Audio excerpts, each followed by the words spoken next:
Sam Harris, welcome to Within Reason. Yeah, great to be here. Great to finally meet you. Yeah, it's been a long time coming. Yeah. Now, a few years ago, or a number of years ago now, on your now deleted Twitter account, you seemed to profess to be able to prove the existence of objective morality using a kitchen stove.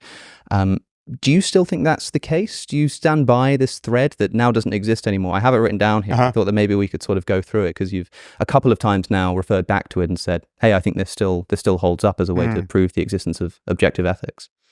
Yeah, it's been years, or at least a year since I saw that thread, so I'm not sure I can, perhaps I can improve on it now in conversation. But yeah, no, I think the argument for objective morality, we can talk about what objective means in that context. I think I'm confident in it. Yeah, I would love to hear your reasons why not. Yeah, well, I found the thread. I had to sort of go into the depths of Reddit to find a copy somewhere that someone had saved. One of the things that I suppose admire about the moral landscape is that a great deal of the new atheist movement has been criticized. And people talk about new atheism in past tense these days. I don't know if you agree with that assessment, but one of the things it's criticized for is that it sort of knocks down this grand structure of religion and fails to erect anything in its place. But the moral landscape was at least an attempt to do that. So that's one thing that I like about it.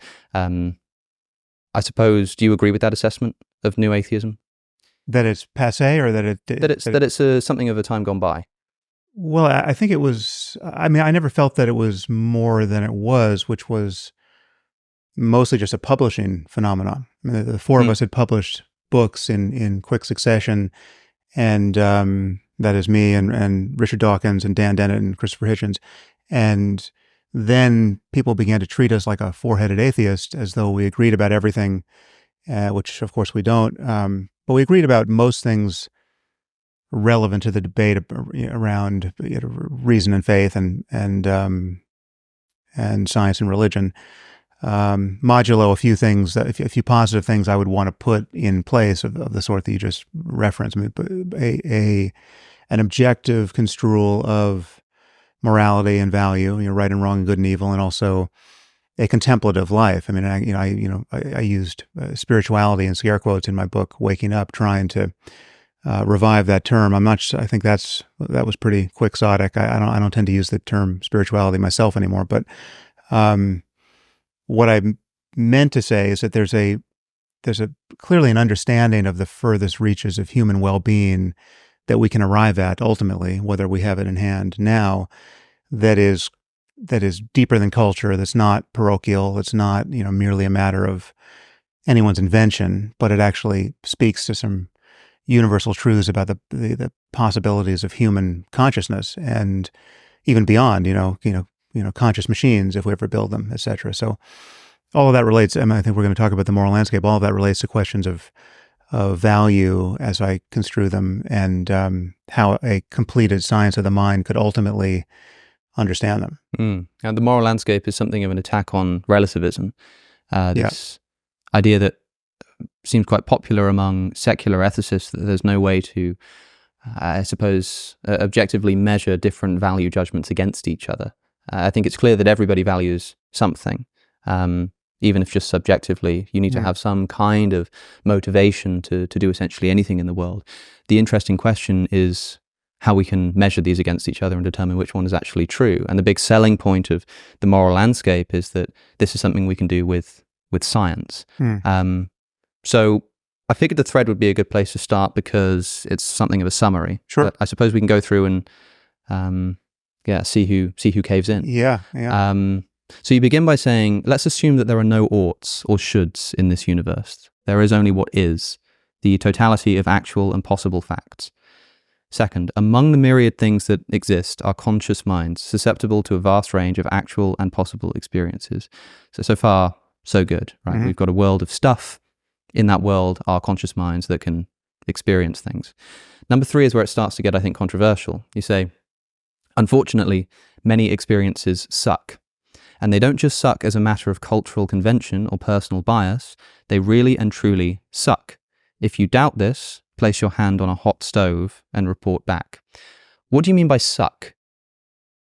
Right. Well, so this is a kind of a funny way of hand waving toward my argument that I refer to in the book and elsewhere as the worst possible misery for everyone, right? I think you have to grant, the only thing you have to grant really for my argument for objective moral truths to get off the ground is that a universe in which every conscious being suffered as much as it possibly could for as long as it could, that universe would be bad. That would be worse than other states of possible universe.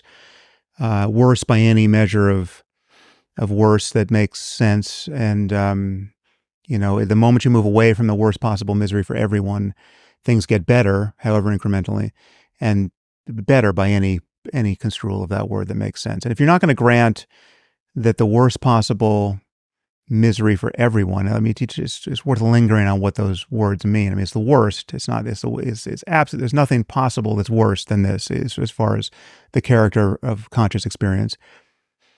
And it's for everyone, right? So there's no story that you can tell yourself about how we all get redeemed after this, or we learn a lot of good things that we can only learn this way. There's no silver lining. So this is a perfect hell,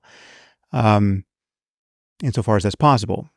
If you're not going to grant that that's bad, then I don't know what you could conceivably mean by the word bad. I mean, there's no application of that term that makes any sense to me.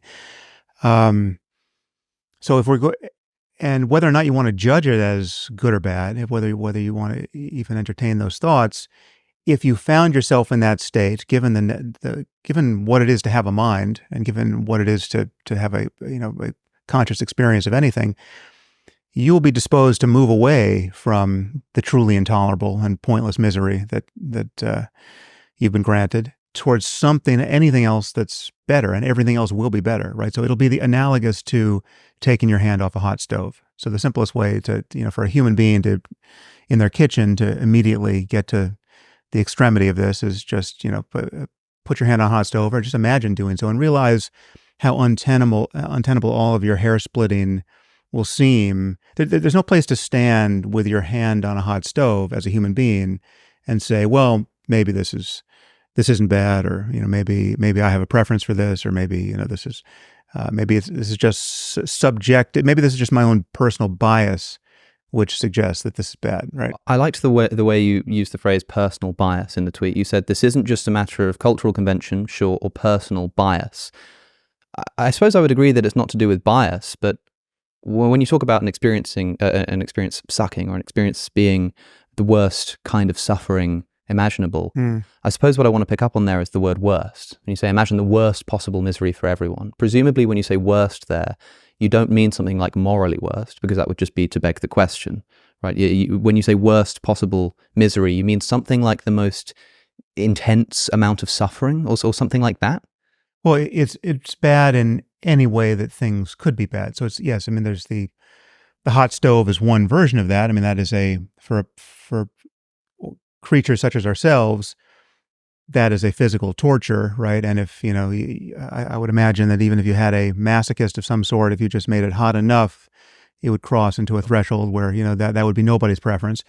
But there are other things that cause minds like our own to suffer. And so they could be ideas, it could be the knowledge that your kids are, being tortured in the same way in the next room, right? And so there's more to suffering than just extreme sensation. I mean, one thing I should add, I think you're probably headed here anyway, is that there are two senses of the dichotomy, subjective and objective, that we should tease apart, right? There's the ontological one and the epistemological one, and I guess I'll start with the epistemological. The epistemological one is the one that does differentiate between science and non-science, right? So if you're going to be epistemologically objective, that is to say, your epistemology relates to how we know things or think we know things.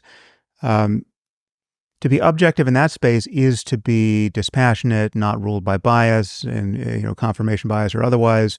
To be to use all of the techniques that we learn in science and reasoning generally, to not fool yourself, or not be fooled by others, right? So that your beliefs can more reliably track truth. So without personal bias, or from my saying that this claim is not merely a matter of personal bias, is to say that it's not epistemologically merely subjective, right? And yet the ontological split between subjective and objective is not doesn't cut across the science non-science divide. My argument is that we can be scientific, rigorous, honest, that is epistemologically objective, with respect to subjective facts. Some facts are subjective and some are objective, right? So it's an objective truth about me that my neurotransmitters are in whatever state. It's a subjective truth about me that my experience has a certain qualitative character. Mm-hmm. And I think many people imagine, and even many scientists imagine, that we can't, it's very difficult to make objective claims about subjective experience. But that's just clearly not true. I mean, we can make an endless number of clearly objective claims about subjective experience, even the subjective experience that we really can't know directly. I mean, the example, I give endless examples here, but we can objectively say that, in his last hour of life, Winston Churchill was not thinking consciously about how much he wishes he could get, Taylor Swift tickets, right? Or he wasn't thinking about string theory, or there's there's an infinite number of things we know he was not thinking. Yeah. And so those are objective claims about his subjectivity. So that's just yes, and useful. I completely agree. And I think that's actually a really useful jumping off point here for talking about the worst possible misery being bad. Okay. Because I completely agree that there are objective truths about subjective states. So it can be objectively true that you are subjectively experiencing suffering, let's say. Yeah. And if we think about touching the hot stove, when you say that this experience truly sucks, the way that I would interpret a situation like that is that it is objectively true that anybody who puts their hand on a stove will experience an immediate subjective repulsion to that experience. Now, if that's what's going on, it seems to me that the experience itself, let's say the badness of the experience, the part of the experience where I go, I don't like this isn't good, I don't want this for me, that's in the subjective side of the brain. The objective ontologically, thing, yeah. Yes, the objective thing is that subjective experience is being had. And so when we're talking about science determining value, I understand that once you grant that everybody agrees that putting your hand on the stove is bad, everybody agrees that putting the hand on the stove is bad for them at least. Well, once we sort of agree that that's the case, subjectively, that everyone agrees that, there are myriad objective claims that we can make about how to best avoid that kind of situation. That's fine. But I'm imagining a world in which everybody subjectively agrees that the color blue is the best color. I don't know what happens to our brains, some kind of pill that everyone's forced to eat, where if we look at any other color, we're just a bit sort of repulsed by it. We think it's disgusting. Maybe it makes us feel a bit queasy, right? And so everybody just agrees that blue is the best color. In the same way that if two roommates are trying to decide what color to paint a room, and they both just happen to subjectively value blue, you can treat it as if it were the case that blue is objectively the best color. You can know objective facts about what to buy and what not to buy when you go to the paint store, right? That's all fine. But if I were to claim that because we both just instinctively prefer the color blue, and because we can know scientifically on the basis of that what color paint to go and buy at the shop, if I were to then say that I can scientifically establish that blue is the best color, that blue is what we should be going for, I think I'd be making a mistake. Well, so I think if you push the analogy further, I probably don't have a problem with it. So I would acknowledge that there's a boundary, that the boundary between what we might call aesthetics and what we're always tempted to call morality or ethics when things become more important. I think that's fuzzy, and if aesthetic differences were, if you just turned up the dial of their importance, right? So if the difference between we can stick with color, I think it's less visceral for people than taste, but yes, I mean, let's just say that there was a certain color you could see that the pleasure of seeing it was so extraordinary that it just became one of the most important parts of any person's life to just get more of that color, around them, right?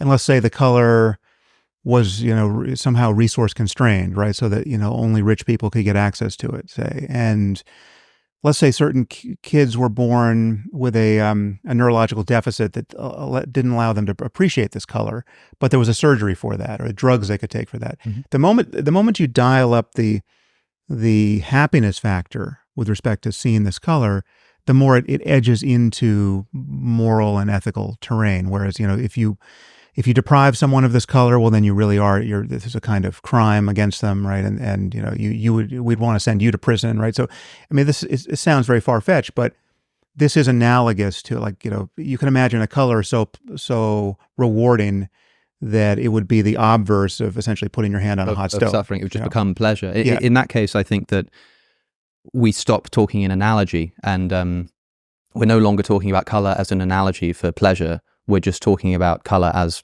balanced on top of pleasure. We sort of just push the analogy until we're just talking about pleasure again. Mm-hmm. We'll get back to Sam Harris in just a moment. But first, thinking about the big questions in life can take a heavy toll on our mental health. I've certainly experienced existential anxiety before, and topics like free will, metaethics, and spirituality are intimately tied to our psychological, well-being. When we are experiencing these kinds of issues, therapy is an invaluable resource for getting our heads in order. That's why I'm teaming up in a paid partnership with BetterHelp for this episode. BetterHelp connects you with a credentialed therapist trained to give you helpful, unbiased advice. Starting face-to-face therapy can be a daunting step, so BetterHelp allows you to have your therapy session as a phone call or as a video call or even via messaging if that's what's most comfortable for you. To get started, you fill out a questionnaire to help assess your specific needs, and then you'll be matched with your therapist, in most cases within 48 hours, and you can then schedule therapy sessions for a convenient time. If the therapist you're matched with doesn't feel like the right fit, which can happen with therapy, you can easily switch to a new person at no additional cost. Over 4 million people have used BetterHelp to start living a healthier, happier life. If you think you might benefit from it too, then click the link in the description or visit betterhelp.com/Alex O'Connor. Doing this will help to support my channel and also gets you 10% off your first month of BetterHelp, helping you connect with a therapist and see if it's right for you. Now back to Sam Harris. I suppose one way of getting at this is the way that you seem to always phrase this. You did in the tweet later on. You say, if we should do anything in this life, we should avoid what really and truly sucks. Elsewhere, you say, look, if bad means anything, it must mean the worst possible misery for everyone. I think a moment ago you said something to that effect. Yeah. To William Lane Craig, you put it this way: the minimum standard of moral goodness is to avoid the worst possible misery for everyone. If we should do anything in this universe, if we ought to do anything, if we have a moral duty to do anything, it's to avoid the worst possible misery for everyone. And of course, this seems intuitively true. The problem I have with this is what I would see as a charge of circularity, because it seems to me that the interesting claim that you're making in the moral landscape is that in a world where people think atheists cannot say that certain things are good and bad, if you're an atheist, there is no thing that is good, there is no thing that is bad, there's just stuff. Right. You're saying, no, we actually can say that certain things are bad.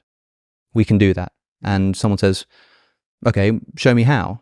And you say something like, well, look, if anything is bad, surely the worst possible misery for everyone is bad. But that first bit, that if anything is bad, seems to me the very thing that you're trying to establish. That's the interesting part. So when you say, if we have any duty in this world, it must be to avoid the worst possible misery for everyone. I could say, but the thing we're trying to establish is if there is any such thing that is dutiful, if there is any such thing as good and bad. Right. Do you see what I'm saying? Yeah. So let's go over this ground again and just notice a few more landmarks. So first, one of the things I do in the moral landscape is point out that there's a double standard with respect to how we treat ethics and morality and the possibility of moral truth, and the way we treat every other branch of science or philosophy or reasoning, where, and there's a few ways to see this. I mean, in one case, first of all, there's no branch of science or really any intellectual endeavor where you don't have to rely on something that is essentially a brute fact or something that's axiomatic. I mean, we pull ourselves up by our bootstraps everywhere. There's no foundation for physics or foundation for arithmetic even that is perfectly self-justifying, so that no one can stand anywhere else and say, well, why did you make that definitional choice, or why, that's not how I choose to think about it, right? It's just that in physics or math, when someone does that, when they have a massively seditious program, right? When someone say, like when we at the physics conference say, physics for us is our understanding how matter and energy behave in this universe. If a biblical creationist or some other person unqualified for the job comes in and says, well, no, I want to talk about physics, but I have a different definition, and I would ask you to justify your definition. I mean, how did you come to be so interested in matter and energy? Because for physics, for me, it's just whatever conforms to the Book of Genesis, et cetera, et cetera. Now, in science, and really everywhere, but on questions of ethics or value, when we meet such opposition, we don't draw any conclusions from it. I mean, we just say, you can do whatever you want, but you're not part of our language game. We're not going to take you seriously. There's no temptation to take you seriously. There's nothing about diversity of opinion, even foundational diversity of opinion in those areas, which suggests to us that there might not be any real ground truth to the whole endeavor, right? There's no physicist who's losing sleep saying, Jesus, I thought, physics was on sound footing, and I thought, my investigation of string theory was, headed somewhere, but this creationist showed up and said he didn't even agree with our construal of physics. So that must mean that there is no such thing as physics, or it's just a cultural convention. We just made it up, So there's a double standard. With moral truth and ethical truth and value-laden truth, we say, oh, you're telling me the Taliban don't think it's wrong to force girls to live in bags, and they don't want them to read, and they'll throw battery acid in their face if they decide to learn to read. And they seem to have this alternate morality. So who are we to say that our colonialist, imperialist, post-Enlightenment morality is better or more true, right? And we happen to like it more. We don't want to behave this way, but we're not. There's no footing there. So that move for me is specious.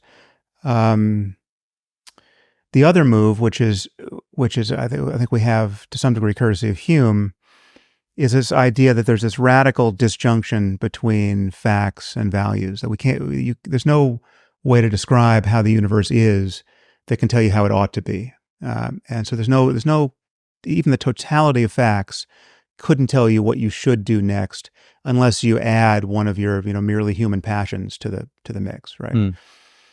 Now, I'm happy to bite the bullet. There's two ways I've addressed that. And it's important to recognize that Hume did not spend a lot of time on that thought. I mean, it's practically marginalia in his work. I mean, it's like about a paragraph and a half or so, if memory serves. So he did not flesh this out, and yet many people take it as a total defeater against the whole project of uniting facts and values.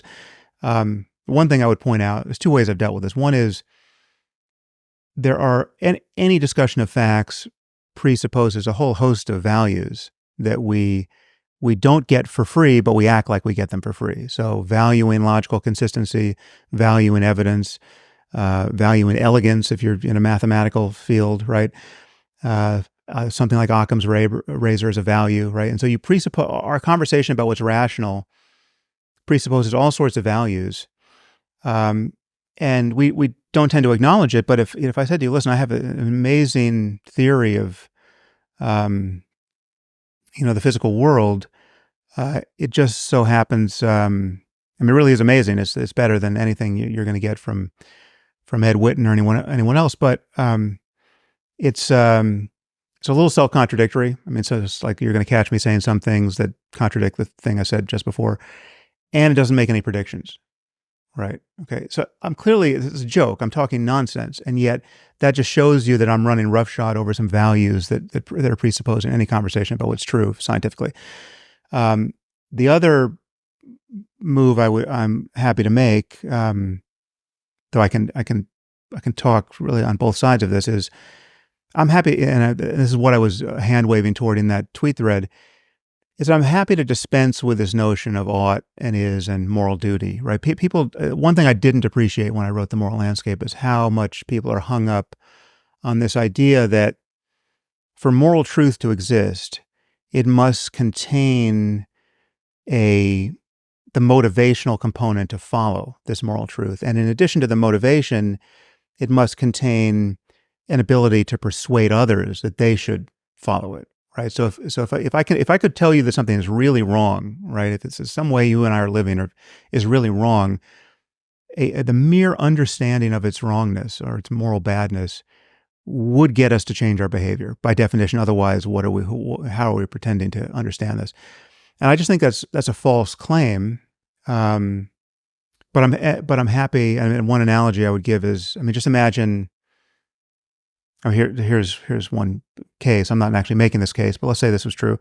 Let's just say we agreed that vegetarianism is much more ethical than eating meat. And if I happen to eat meat, so I should be a vegetarian. I ought to be a vegetarian. I understand the argument. I see no flaw in it. So the fact that I'm not immediately pushed into vegetarianism proves somehow that this moral reasoning is kind of otiose, right? It's just not, I'm not tracking truth. If I were, the dominoes would just fall. But that's just an unrealistic picture of the human mind. That's not the way the human mind works. And by analogy, I would say, let's say I want to lose 10 pounds. I mean, just keep this in the dietary space, right? So I want to lose 10 pounds. I'm absolutely sure I understand the physics of this and how I would do it. And it's in fact true of me that I want to lose 10 pounds, say, right? So without any caveat, I know I'll be happier if I lose 10 pounds. I know how to do it. I just need to eat less, and I just persist in eating less than I've been eating currently, and the pounds will disappear. That's just a fact-based description of my situation, but in and of itself is insufficient to get me to go on a diet, because as it happens, I want other things. I like to eat ice cream, preferably once a day, right? So that's not, I realize that's not in harmony with my wanting to lose 10 pounds, but there's more of me than the part of me that just wants to lose 10 pounds, right? So it's the motivation persuasion piece is another part of the conversation, but it doesn't actually dispute the fact that there can be such a thing as moral truth that we could come to understand. Yeah, that's another thing that David Hume discusses, and it's a big debate within philosophy whether moral facts have to be intrinsically motivating. Right. Maybe we can circle around to that, because I want to begin with what you said about this idea of the double standard that exists. And you picture somebody walking into a physics conference and saying, I define physics in this way. And everybody at the physics conference turning around and going, I mean, sure, you can just do that if you want. You can define physics, mean whatever you want, but that's not really what we're talking about. That's not what people care about in this conference. So we're just not going to pay attention to you. Do you, when you publish The Moral Landscape, and there are a great many people in the academy who come out and say, this isn't allowed. Like you say, most people believe in this is-ought distinction. Most people think that good is something other than just well-being. Who's the one walking into the conference here? In other words, like, it seems to me that it might be more like you going into that conference and saying, I think that morality is about well-being, and everyone at the conference turning around and saying, you can do that if you want. I don't exactly have a reason why you can't just say that when I say good, I just mean the avoidance of the worst possible misery for everyone. Sure, but that's not really what we mean. And so do that if you want, but we're not going to sort of pay attention to that. Yeah. Do you see it that way around, or do you think it's the other way around, that you're the one with the sort of definitional consensus here, that people who are challenging you are coming in and you're the one who should be saying, well, we're not going to pay attention to you? Well, to be clear, I'm not saying that truth is just a matter of consensus, right? Sure. So I'm saying that everyone could be wrong. One person could be right. But I'm saying that when you're at a conference wherein scientists and philosophers talk about morality, I view them as using various double standards and being lured into it, for understandable reasons. But it's like, I've been at a conference. I mean, this is actually one of the things that convinced me to write The Moral Landscape, as I did, is, I was at a conference where, there was kind of an eminent biologist and bioethicist who took me to task for my disparaging the ethics of the Taliban, right? And she said, that's just your opinion that forcing women and girls to live in cloth bags and beating them or killing them if they try to get out, that's not good for them, right? Like, who are you to say that, right? And my point is, who are we not to say that? If we know anything at all about human well-being, and we do, we know that this is not an optimal strategy for maximizing human well-being. And then you start meeting the people who say, well, who's to say that morality has anything to do with human well-being? Yeah, see, that second step is the more interesting to me, because I agree that because we all agree that suffering is bad for us, right? And I want to talk in a moment about how we go from that. I mean, if I put my hand on a stove, I'm going to want to take it away. It doesn't follow for me that if somebody else puts their hand on a stove, that I'm going to have that same feeling that they should take it away. Well, we'll get to that in a minute, perhaps. But yeah, sure, if we know anything about well-being, we can. It seems fatuous to say, well, that's just your opinion, man. Who are you to say anything? You might as well be saying the same thing about physics, sure. But the problem is that physics is a purely descriptive enterprise, right? If you define things in particular ways, you can just sort of make sure everything's internally consistent, make sure that everyone knows how you're using your terms, and all is well. If you say that good just means something like well-being, if we just say that good is reducible to well-being, then I don't think you've so much sort of crossed the is-ought divide as just collapsed the ought into an is statement. You've sort of created this semantic world in which you can say, whenever I say good, just imagine I'm saying something like avoiding suffering, something like that.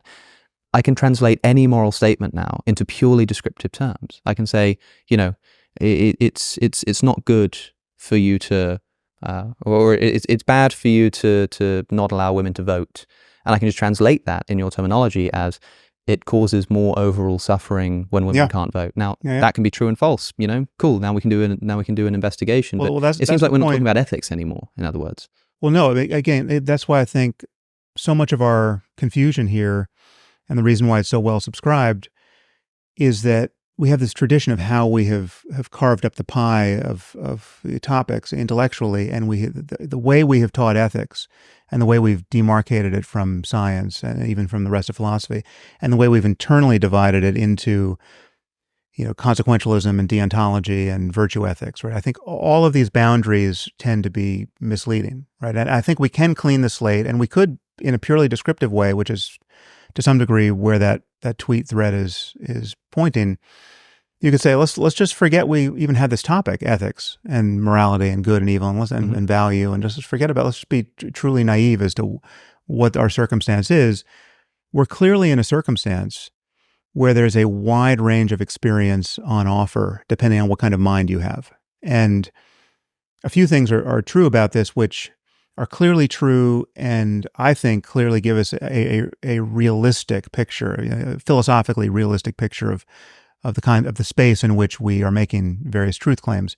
One is there are horizons past which we can't see, right? That we've only had certain types of experiences, and our nervous systems only allow for certain types of experiences, and we don't know how we would be able to navigate in the space of all possible experience if we changed our nervous systems, or we changed our minds at the level of ideas, which is also a change to the nervous system, obviously.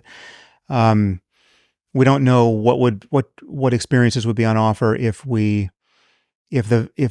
intuitions we had, which give us this gut sense that certain things are good and bad and right and wrong, if we figured out how to change those and then felt differently about the same things, right? And then we could step back and ask the further question: what would be descriptively, what would be the consequences of that happening? And maybe it's in fact true that if we live in such a universe that if you kept your hand on a hot stove for 30 seconds, you would be ushered into the most sublime experience imaginable for the rest of your life, right? Your life would be a paradise thereafter, right? And yet none of us have discovered that because at 29 seconds we all tap out, right?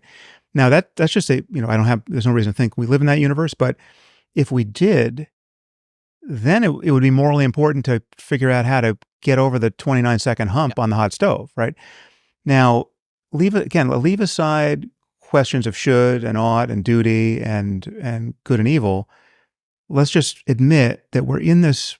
This is why I call it a moral landscape. We're in this space of possible experiences that admits of peaks and valleys, high spots and low spots with respect to anything that could possibly seem different from one moment to the next, that is valenced in the domain of, I use well-being as a kind of suitcase term for everything that could possibly have this character, that where something seems to matter, right? So it could matter in the sense that, okay, the pain is getting reduced, It could matter in the sense that we're experiencing beauty and creativity we weren't experiencing a moment before, and we value it. Again, we could imagine changing our values. We could imagine saying, actually, no, we really want to, we've got this. We're gonna go to Mars. We're gonna be the first people to go to Mars, and we're gonna build a community. And we want to be really different than who we were on Earth, and we want to be different from, we just want to be more or less unrecognizable to the people we used to be. So we have a completed science of the mind. We're going to change lots of things about ourselves, and we're going to want different things, right? And so we could be, the cartoon version of this, I think I give in the book, is you could imagine an island of, perfectly matched sadists and masochists, right? Who just, I can't imagine sadomasochism actually works this way, but just imagine it did, where you could just have people who were being cruel and being made miserable, but they really were finding this incredibly rewarding because of just the kinds of minds they have. They have this sort of S&M reward function. That's conceptually possible from my point of view. And I'm willing to stipulate it might be unrecognizable to me. It might be even odious to me, given my moral intuitions, but it's conceivable we live in a universe where something that strange, from my point of view, could nevertheless be a peak on another peak on a moral landscape, right? Different from the one I'm attempting to ascend. Sure. Yeah. There's so much to say. The first is this idea of beginning with getting rid of ought, duty, should. Just forget about that for a minute, right, and let's just look at the world we're in. Suppose we're having a conversation with somebody in that world, right? They're just in this descriptive world. There's no ought, there's no should, there's no duty. And we say to them, look, notice what happens when you put your hand on a hot stove. And this person puts their hand on the stove and they pull it away. And you say, so you didn't like that, did you? And they go, no, I really didn't like that. That really hurt. And you say, so you value, not having your hand hurt in that way. And they're like, yeah, so I suppose I do. I put my hand on and it just happens. And I then say to them this statement. So look, if we should do anything in this life, and they go, hold on, what do you mean should? What is that? What are you talking about?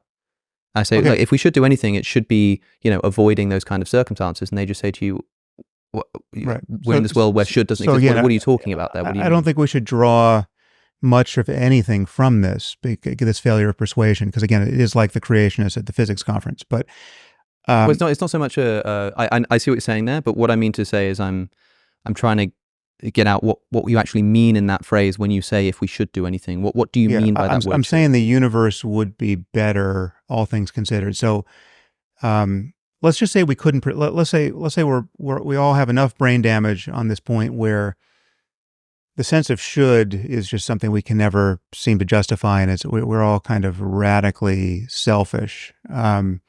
Whereas even if I can tell you that you would be better off not having your hand on a hot stove, I can't get you to care that anyone else not burn, say. Well, certain things follow. One is given what it is to have a human mind and human relationships, given how social we are, given what, given certain positive states of mind that are on offer, like love and compassion, you'll see this person unable to have certain experiences that we also recognize are sources of happiness, even our primary sources of happiness, right? So they're going to be cognitively and emotionally closed to really loving their kids if they can't figure out how the universe is better, or to care that it'd be better not having their kids tortured, right? If they only care about their torture, they're limited in and there are consequences to that limitation. When you say the word better there, because I asked, what do you mean by should? And you said something like that the world would be better. What do you mean by better? In precisely the same way that it's better for them, in the way that they acknowledge that their hand's not going to be on the hot stove. It's better for their kids not to be tortured in the same way, even if just viewed from above, not a personal view, just viewed in the totality of. I suppose my problem is, if that is the case, then in the same way that you can essentially just translate words like good into, talking about well-being, I can do the same thing in the opposite direction and translate words like uh, words like value into things like preference. So if I say something like, look, you put that hand on that stove and you take it away, all that tells me is that I prefer it not to be that way. And I could say that I can convince this person that the world would be better if not. And what do you mean by better? Well, I mean better in the same way that you take your hand away. That is, you would prefer it to be that way. Yeah, or someone else would prefer it, yeah. And that's fine. But now it seems like what we're doing is if that is the language that we use, we're saying that the world would be better. This is a good thing to do. Just means this would be a way that people prefer it. And that's fine, but that means that we're talking about moral subjectivity. That's essentially a definition of moral subjectivity, right? That to say good is to say this is what people just prefer. No, I mean, it's only, I mean, I'll grant you that the term preference is deflationary, but it's only deflationary because we reserve it for things that don't really matter, right? The moment you make things matter more and more and more and more and more, and you get into the territory of the worst possible misery for everyone versus its antithesis, some sublime state of satisfaction that endures for as long as possible for everyone capable of it. And the difference, the gulf that opens up between those two states of the universe or any, microcosm within that universe, that gulf is not, to traverse that gulf is with the term preference is just, it seems like a misuse of how we use that term, right? It only seems deflationary because of what we do with it. But yes, it's what matters, the fact of mattering, the objective fact of anything mattering is a subjective reality. I'll grant you that. I mean, this is the split between ontological and subjectivity and objectivity. It's not a matter for rocks and quasars. It's a matter for conscious systems to notice the difference in, right? So without consciousness, the world of value goes away, right? It's got to matter to someone, somewhere, somehow, at least possibly, right? So if it's, I would grant that it could potentially affect an experience as opposed to actually affect an experience and still matter. But if there's something out there that couldn't possibly affect anyone's experience, now or in the future, no matter what happens, well, then that thing doesn't matter, right? But by definition, in my world. Yeah, I mean, so it's not a bug of my view. Rather, it's a feature that it captures what we care about, in my view, in when we talk about right and wrong, good and evil. Yeah. And I think it does. You can talk about should and duty, but those are, I will grant, it's not a lot hinges on whether that strand of the conversation succeeds for me. It's because one of the entailments of my view is that we really are radically ignorant as to what is possible and what is real ultimately. Even one of the knocks against consequentialism and utilitarianism, which I admit, and it's profoundly inconvenient, is that it's very difficult to know when to stop gathering data so as to judge any act to be good or evil. So it's like, is Putin's invasion of Ukraine bad or good? Well, I certainly think it's bad. I'm reacting as though it's bad. I'm condemning him as though it's bad. I think he has bad intentions. I think he's a bad person. I think there's a lot of evidence for that. But what if the invasion of Ukraine and all the misery endured there by the Ukrainians and all the needless destruction of life and property somehow does something to world affairs that 30 years from now we recognize, okay, that was actually the thing that got us to get our heads screwed on straight. Well, it's the hand on the stove for 30 seconds. Yeah, and everything got better after that, right? So it's actually, it was, in hindsight, it was the best thing that happened in 500 years. Right now, I have no reason to think that's true. I would highly doubt anyone suspecting that is true, but I can't rule out that possibility, right? So that's contained in this analysis, right? So the thing that really confounds people, and it's the thing that is just a perpetual engine of misunderstanding of my view, is that people immediately move to the claims I'm making about moral truth to an effort to adjudicate practical moral decisions that exist very much in the gray area of, there are trade-offs and calculations we can't do, and who knows what in the final analysis is really morally true. What's going to be better for any individual or the greatest number of individuals? And this comes to the distinction I make in the book around answers in practice and answers in principle, right? So what I'm saying is that there are answers in principle, ultimately, at the end of the conversation, a billion years from now, where we can say, we can cash out our truth claims as being real, right? Or having been real. There might not be answers in practice. And yet, again, this is a double standard in science. There are an infinite number of questions for which we don't have answers in practice, and yet no one would be tempted to say there's no truth there. Of course, yeah. How many stars are there in the Milky Way precisely? Exactly. Who knows? Yeah, and what is their weight? And it's just changed, right? For what it's worth, I mean, all of this is fine in that there seems to sort of be two steps in the moral landscape enterprise here.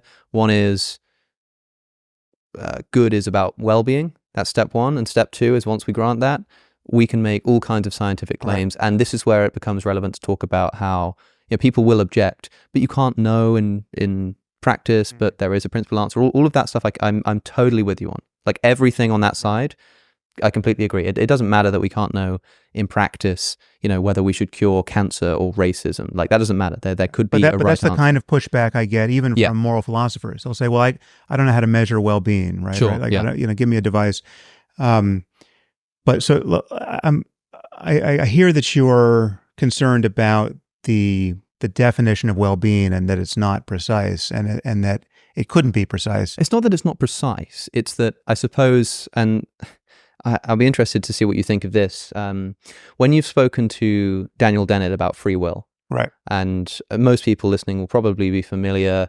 You don't believe in free will. Daniel Dennett is a compatibilist. He believes that there is free will, and you've had sort of a lot of back and forth about it. And one of the things that happened in this debate is Daniel Dennett puts forward this thing, which he says, look, I can... The actions that I'm performing, they come from somewhere within me. They're due to my will, all of this kind of stuff. And so that's freedom. And you accused him of something that I think you coined as the Atlantis fallacy. Mm-hmm. You said, look, you're describing this thing and you're saying, if free will means anything, surely it's got to mean like something to do with the action not being inhibited by exterior forces, it coming from somewhere in my brain, this kind of stuff. And because it fulfills all of those criteria, it's free will. And you say, this is a bit like saying, you're trying to prove the existence of Atlantis.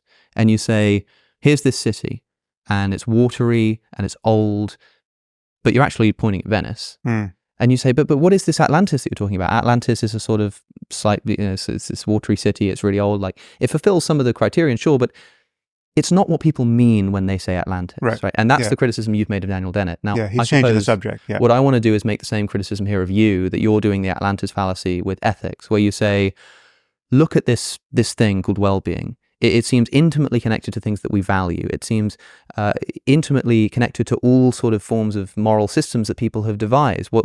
Despite what they might claim as the basis of ethics, has always got something to do with well-being. And you're pointing at this thing called well-being and saying this fulfills so many criteria.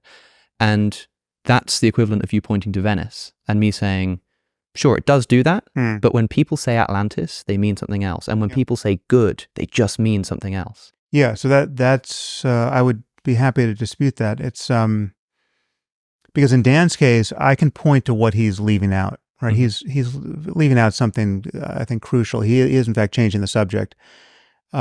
Here, my definition of well-being, again, it's not a definition, it's just tell me what matters to you. Tell me what I'm leaving out. Tell me, and so if you're a fundamentalist Christian, you'll say, well, for me, it's all about this world doesn't matter at all. Really, it's just a matter of who goes to heaven and who goes to hell, right? It's just following God's law. Well, that's just another circumstance of suffering and its antithesis, right? It's you're concerned about your conscious life beyond the grave. Now, you might be wrong. In fact, you very likely are wrong about whether Christianity is correct, in about the physics of things. But let's say you're right. Well, then I'll grant you, nothing's more important than not winding up in hell, right? Sure. So but the way you would just like, well, tell me what you value. If it's not well-being, what is it? Tell me what I'm leaving out. What could I be leaving out? Well, so I do. Virtue. I do value well-being. I do. I suppose what I'm saying is I just think that is a subjective preference that I have. I just have this subjective preference for my own well-being. And But I want to follow the move you just made with respect to Dan.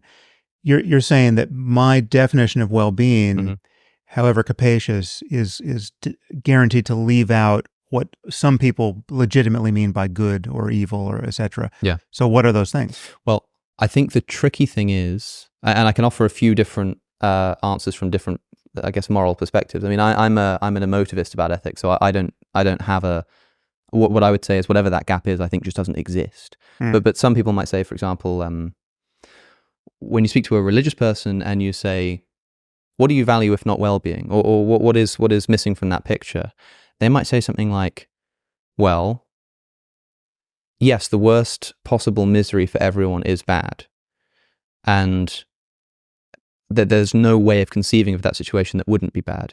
But it's not bad just because of, say, the suffering. It might be the case, for example, that you're an Aristotelian and you think that things have natural ends. This table's end is to hold things up, and a human's end is to fulfill whatever, the human end is. And suffering doesn't fulfill that. But they'll say that the reason that it's bad is because suffering doesn't fulfill the natural end of man or something. It's not because it's suffering. It's not because the experience of suffering is something that the creatures who feel it subjectively don't like. And so they'll totally agree with you that, yeah, the worst possible misery for everyone is bad, but that isn't enough to show me that it's bad because it involves the suffering, And so they'll say that what you're missing there is that. Now, I wouldn't say that because I'm not an Aristotelian, but then I wouldn't say that this good concept exists objectively, right? And so I'd be the wrong person to ask. But I think it would be something like that, right? And you must recognize that, at least on the surface, when you tell people, I think morality is about well-being, and they sort of meet you with suspicion, that there must be something about this word good, even if they can't quite pin down what it is, that means more than just that.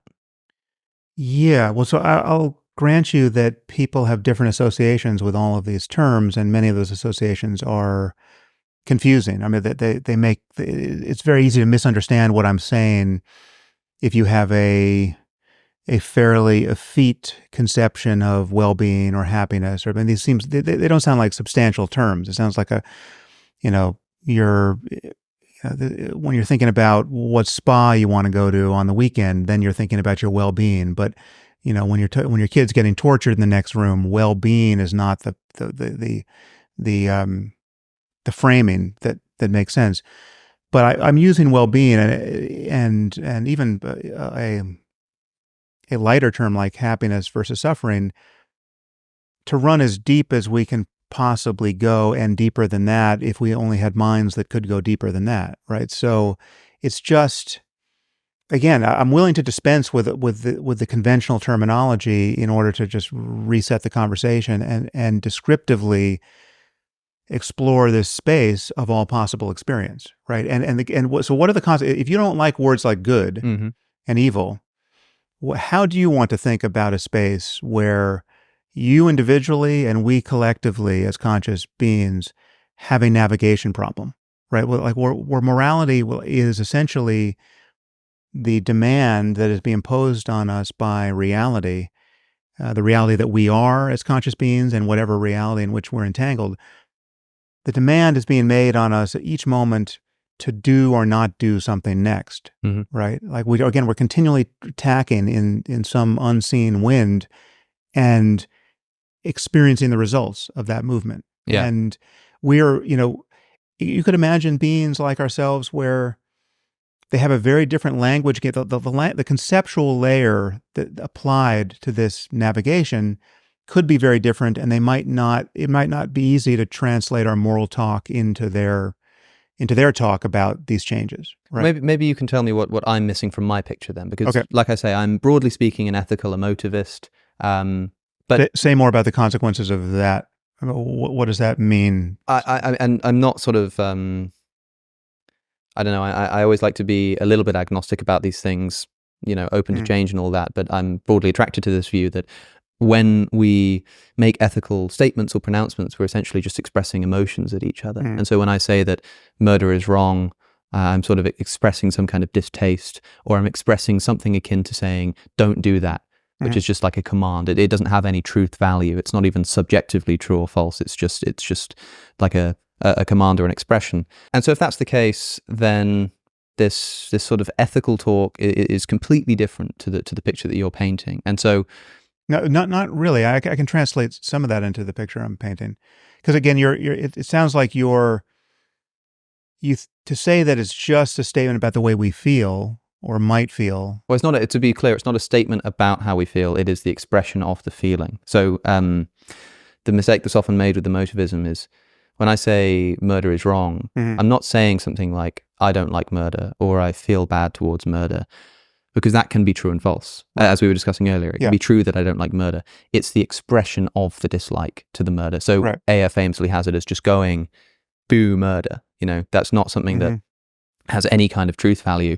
And boo doesn't, but you're granting that it is possible to not like murder, and that could be an objective state of a subjective system. Yeah, that's no problem at all. Yeah, sure. Okay. And so I find myself in a world where I put my hand on a hot stove, and when I do, I go, I don't like that. And it's objectively true that I don't like that. Cool. And so I look around the world, and there are certain experiences that are going to make me suffer and some that are not. And so I pick the ones that don't make me suffer because I prefer them. And that's it, man. That's the story. Okay, let's build from there. So that's you as the emotivist, picking and choosing in the space of possible experience. Would you grant that there are experiences you haven't had and you don't know what you're missing? Yes, in terms of what I would, if experiencing those, subjectively enjoy. Sure. Right. So, and it might be, there are circumstances where, or there are experiences that are available to people and, other conscious minds, but they're not available to you given how you are, right? So you might not have the talent required to get there, or the genes required to get you there. Or absolutely. No problem with that. Okay. So the landscape of possible experience extends what you currently know or even can know, right?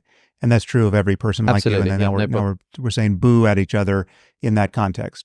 And this landscape we're talking about is a landscape of experiences, either possible or actual, which if I were to experience them, I would go, yay. I'd go, yeah, sure, great. But the yay, the thumbs up and thumbs down can be increasingly strident, right? I mean, there are experiences that are so good. Absolutely. That you'll have the experience of everything that's happened up to me, up to this moment in my life, it was comparatively worthless compared to this experience that I'm now having. Sure. Right?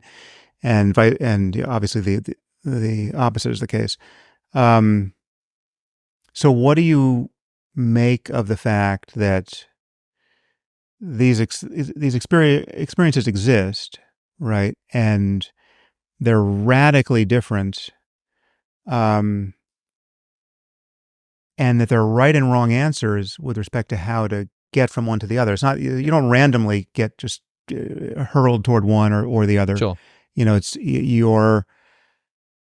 There are, at every level that we can understand ourselves scientifically, from the genome on up, so genetics and neuroscience and psychology and sociology, if that were actually a science, economic systems, everything, every contribution to a possible change in the character of our experience can be more or less well understood. Absolutely. Rationally. Yeah, no problem with that either. Okay. So all those converging lines of fact-based discussion can be brought to bear on this navigation problem. Yeah. Right. So because I've got this subjective preference to reach this peak, I can use all of the scientific resources available to me to go and reach that peak. Okay. Now, what if we just add one other element to this, which is you've got your preference weights such as they are now. You got the factory settings, but you didn't pick your parents, you didn't pick your genes, you didn't pick the factory, you didn't pick your culture and the world into which you were born, and you've been tuned up by forces beyond your control. Yep. Now we have something like a completed science of the mind, and you can actually change your preferences. Okay. Right. And there's this additional question of whether that would be, whether you should do that, whether that would be a good thing to do, but good as measured by what? Well, in my universe, we don't have terms like good yet. That hasn't entered into the so picture you'll just say boo differently if we change those weights, right? So let's say like somebody offers me the opportunity to take a pill, and let's say that in this world I don't really like music that much, right? So I don't really care for it, whatever. And I can take a pill that's suddenly going to turn me into this great music lover, where I'm going to experience this brand new joy. And although right now my preference isn't to enjoy music, so it doesn't seem to matter to me, I can change my preferences so that now this new pleasure opens up to me and I can experience it. What would I do? I'd look at that pill and I'd go, yeah, sounds great, awesome. And I'd take the pill just because I would prefer to have that preference. It's a second order preference, right? But there's still no space here into which has entered a concept of like moral prescription, of goodness, of ought. I'm still just in this world where there are experiences I prefer, and I use my scientific analysis of the world to achieve those. And when something comes along that allows me to really radically improve that feeling of subjective preference, hell yeah, use all the science you can get to give me those pills. Right. But still no moral judgments here, right? Well, there are potentially, but they might not be necessary. I mean, as long as you're going to concede that you might not know what you're missing, if you might not know how good life could be if you only made certain changes to yourself or to your thinking or to your culture, right? So we have a bunch of people like you who just don't want to talk about shoulds and oughts, right? And they never do. They just occasionally they say boo, but they don't think anything really hangs on it. And then if it could be an empirical fact about you and your or people like you, that you're cognitively and emotionally and culturally and civilizationally closed to certain outcomes, which are available the moment you begin to play a little bit differently. I'm not sure why those would be correlated, because like this idea that there are experiences that are available to me that I don't even know what I'm missing. That doesn't require me to believe in any concept of morality, because if you said to me, I'm still just on the so again I'm bracketing morality, the judgmental valence of that term for the purpose of this part of the conversation. I'm just saying that there's we're in kind of in the descriptive still value laden landscape of this feels much, much better than this over here, which I never want to taste or touch again, right? Crucially, just for clarity, I would say, in my view here, this is subjective value. These are subjectively valued. These are objective facts about conscious systems. Objective facts about how to best achieve what one subjectively values. Yeah, but that turn doesn't do anything deflationary for me. It's just there are certain things that only exist as appearances in consciousness, right? That is their ontological status, right? There's no, even if we could later correlate them with other states of the physics of things, it's just, you can't conceptually reduce them. You can't, there's no, the there is as conscious experiences, right? And I would say consciousness itself is one of those things. It's just that the only evidence for consciousness in this universe is as consciousness. Right, it's like there's no evidence in a brain that consciousness is a thing, right? Okay.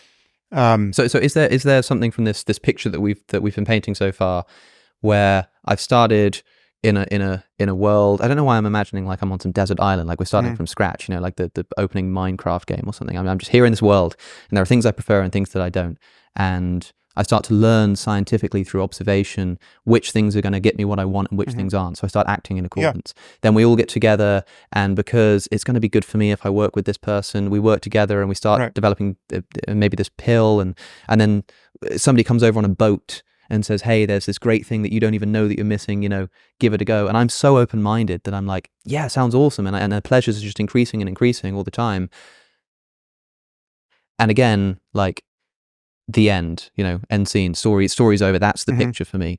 Right. What, because if it is the case that there are in fact moral values in the world, like there is this thing called objective moral truth. The picture I've just painted, as far as I can see, doesn't contain it. So I what's think it wrong does. about that picture? Where's it gone wrong? No, the more we fill in the blank spots in that picture, the more I think we get everything we could conceivably want by any talk about right and wrong, good and evil. So I mean, just give yourself a desert island and maybe add another person. So you're Adam and Eve, right? And you're building the world anew, and then the question is again, there's just two of you, and you have a navigation problem even there, right? And you would even have a navigation problem alone, but let's make it a little more complex. So there's two of you, and now the question is, how can you live so as to maximize everything that would be rewarding, good,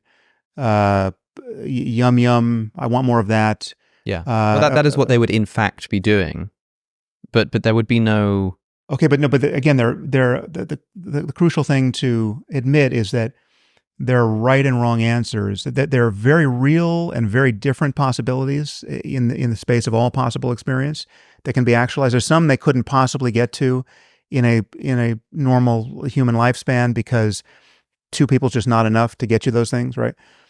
But there's a range of right and more wrong answers open to them as to how to maximize what I'm calling their well-being, right? And the first answer is, they could both pick up large rocks and start smashing each other in the face, right? Now that would be a bad answer to this. It's a possible answer.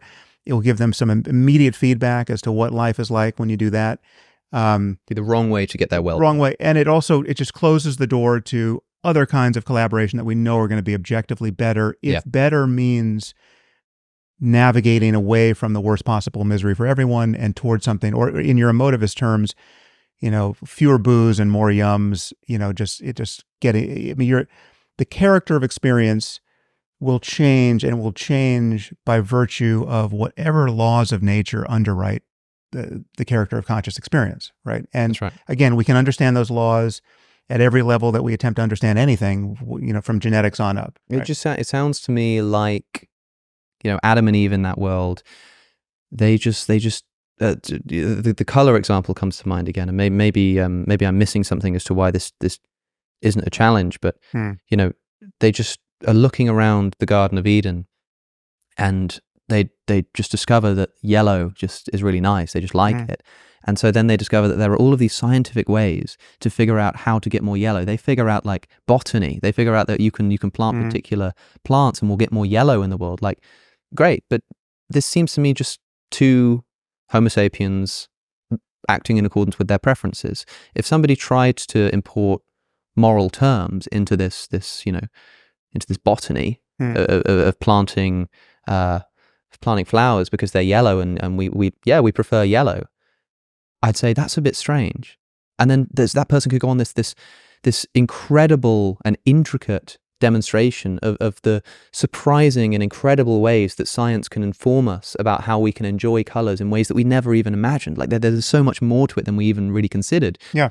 But I would then say, yeah, sure, that's great, but what's this morality thing that you're talking about in accord? I mean, again, talking to the Adam and Eve character here, they're like, no, I just like these flowers. Well, what do you mean morality? What is this thing that you're talking about? Yeah, but this is the only place where we're tempted to kind of turn up the volume of our sort of discursive insistence and use really judgmental terms like good and evil, or right and wrong, is when the difference between the preference, when the preferences are beginning to track something that matters more and more and more, and it such that it eclipses a concern about anything else, right? And that's why the hot stove is like, when your hand is on a hot stove, you really can't care about anything else, right? I mean, if you can care about something else, then it's not hot enough, right? And so it only becomes torture. It only becomes a moral evil. It only becomes something more than just a preference when it becomes unendurable, right? Or just so significant as to eclipse anything else. And I still think we can decline to make those moves. We can keep trying to deflate it and saying, well, it really is still at bottom. It really is just a preference for a conscious being like yourself not to be burnt alive, right? But I just don't see what we're doing there. I mean, there's one thing I want to add here, which may help untangle this, is that there's another double standard here or disparity in how we talk about shoulds. in the moral sphere. So like I say that the worst possible misery for everyone is bad, and if we should do anything, we should avoid it, right? And everything is objectively better than the worst possible misery for everyone. And you could say, well, yeah, but who's to say you should? Yeah, who's to say that it's really true that you ought to see that the worst possible misery for everyone is worse than some other state of the universe where there's lots of happy people? And like, why? Like, how is that? How does should and ought apply there? So I mean, you could do the same thing in logical or mathematical space. You could say that 2 + 2 = 4, and if someone fails to understand that, you could say, well, when you add 2 and 2, you should get 4, right? You ought to get 4. You actually have a logical duty or an arithmetical duty to get 4, right? And if you don't get 4, you're shirking this responsibility. I mean, you could add that layer of judgmentalism to our. That seems to me like kind of what you're doing. If forgive me, but it seems like when someone says, well, I'm saying it's not a problem to strip out that layer of judgmentalism in our talk about right and wrong and good and evil. About well, if somebody says 1 and 1 makes 2, and you said like, look, 1 and 1 should make 2, and I said, I don't know why you're using the should language. We don't. Does make 2, right?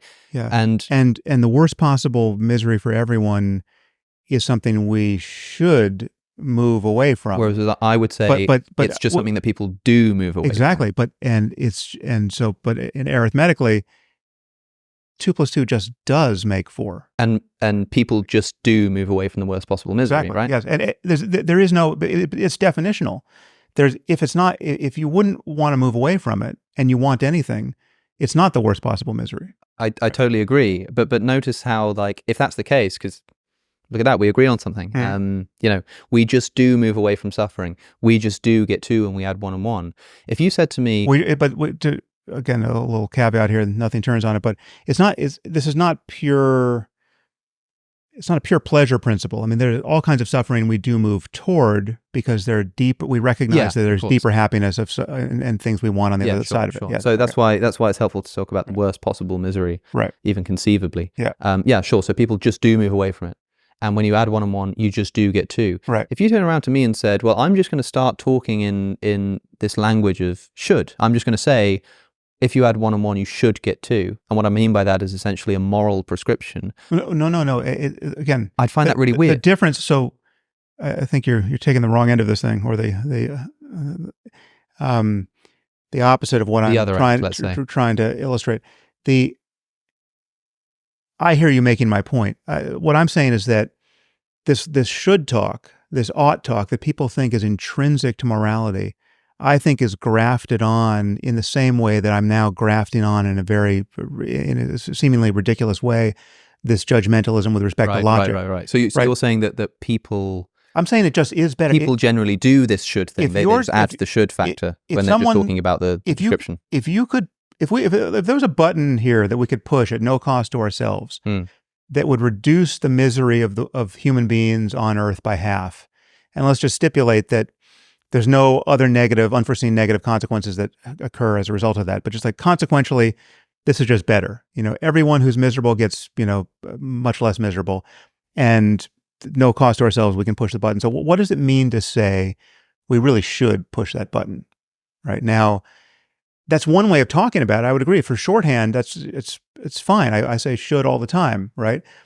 But I'm saying it's the world would be objectively better if we push that button. And it would be so much better that if someone understood all of the causality here and still declined to push the button, that person would be a moral monster. Right? But again, in this area of talk where we talk about right and wrong, good and evil, and morality and should, right? Like, there'd be something wrong with that person. Because just imagine what that person would have to think and say and feel so as to decline to push that button with a clear conscience, right? Like what if, we're talking about, a Kim Jong-un character or somebody who we might say, well, what is it to me that all of these people are suffering? Mm-hmm. And I kind of like the idea that there's this much of a disparity between my current happiness and so many billions of people who are really unhappy, Yep. right? And so part of my pleasure in getting out of bed in the morning is knowing that, my my feelings of satisfaction are at some kind of zenith with respect to this, to all of the background misery that I don't have to take any time to understand, but I know is there, right? So if you're telling me, if you're going to give me this button, not only would I not push it, I would want another button where I could, further immiserate people, right? Well, that's what we mean by evil. That's what and we know the reason why that person is worse off than other people, in my point of view, from my point of view, with respect to the moral landscape, is that we know that to be that sort of person is to almost by definition not be available to certain states of consciousness that we all agree are some of the most important and beautiful and creative states of consciousness on offer, insofar as we can see it. Right now, I'll grant you, there could be some very weird spot on the moral landscape where you get, perfect sadists and perfect masochists, etc. So things could get weird, and there's some description of the laws of nature that would make sense of that. But the crucial point for me is that even if there are other high spots on the landscape that are weird, there are many spots on the landscape that are not high, no matter who you are, no matter what you want, no matter how we tune all the relevant variables. They just suck, right? There are low spots. And again, these are objective claims about conscious minds now and in the future, however they're constituted. Yeah. Right. I really want to dig into this, my pleasure, good for me, versus other people's pleasure or well-being, being something that's morally, that ought to be morally preferred. Just before moving on to that, I want to say that it sounds to me, just to wrap this section up, because it's weird. I think we almost agree in that, me being an emotivist and just thinking that all there essentially is people's preferences and people acting in accordance with them. It almost sounds like you agree with me, and this whole thing about tacking on the should. Well, but correct me if I'm wrong. Should is shorthand for a lot that we know about human minds and human societies that deeply matters to us, right? We know quite a bit about the difference between the best possible lives and the best possible relationships and the worst possible, right? And so, and insofar, the shorthand is, if you could push that button, you really should do it, right? In fact, you should be willing to pay a fair amount of money to do it, right? Like, you should be able to, you should be willing to make some sacrifice personally to do it. And if I'm talking to someone who says, well, I don't see any of that, right? I don't see why I should even just lift a finger to do that, right? There may not be, I think there probably are ways to argue that person, closer toward pushing the button if they're, neurologically intact. Sure. Right? Yeah, you could say, oh, did you consider the fact that there are people who might be miserable right now, whose misery would be reduced, and there are people who you might meet tomorrow who you might fall in love with, your future wife who's out there who you're going to meet 6 months from now, she might be in a depression right now, and you could alleviate that. There are ways to triangulate on even the most obtuse person, but there are people who will have essentially kicked themselves loose of any rational conversation about that we want to summarize with words like should, and then they might pretend to be, to be living in some kind of moral solitude and not see why anything gets better if things get better outside their own consciousness. But it's pretty easy to see that they do, even by their own lights. I mean, this is where even like Kantian analysis seems to track the same terrain, where it's like, Kant acknowledged that, even a thief couldn't want thievery to be a categorical imperative, because then everyone would be stealing from him, and there'd be no advantage to being a thief. I mean, so there's things universalize whether you're thinking in those terms or not. And but it all seems to sort of translate into terms of preference here. But so you're using the word preference as though it really took the air out of the balloon. What does it mean to say that you have a preference for not spending every conscious moment, you and everyone you love, and everyone who you might come to love, spending every conscious moment now and through any possible future, the longest possible future, perhaps a future that we could engineer to be much far longer than is naturally possible now, not suffering the worst possible misery. I think it literally just means that I would be happier in the knowledge that that wasn't happening. Well, it's not happier in the knowledge. It's It is in the knowledge when you're talking about other people. But even technically for me, like if I can't suffer without knowing I suffer. But okay, I said that as a technicality because if all of my friends were being tortured, but I was just being lied to about it, I just didn't know, then of course I'm not going to be any more upset for that. That's just a sort of technicality that I'm making. But presuming that I'm correct about what I know about the world, like you're asking, what does it mean for me to say that I would prefer not to just suffer immeasurably for the rest of time? What it means is that I would be happier if that didn't happen, if that weren't the case. I think that is literally just what... Well, that's circular because happier means imports the notion of preference on your account too. Perhaps. But I suppose for me, this isn't a problem. All definitions are circular to a degree. It's a brute fact about conscious systems. Again, you could do something like, you could say, 2 + 2 makes 4 just because you could put that in preferential terms as well. You could say, well, that's just the way it seems to me, right? It's like, that's the way, I can't see it any other way.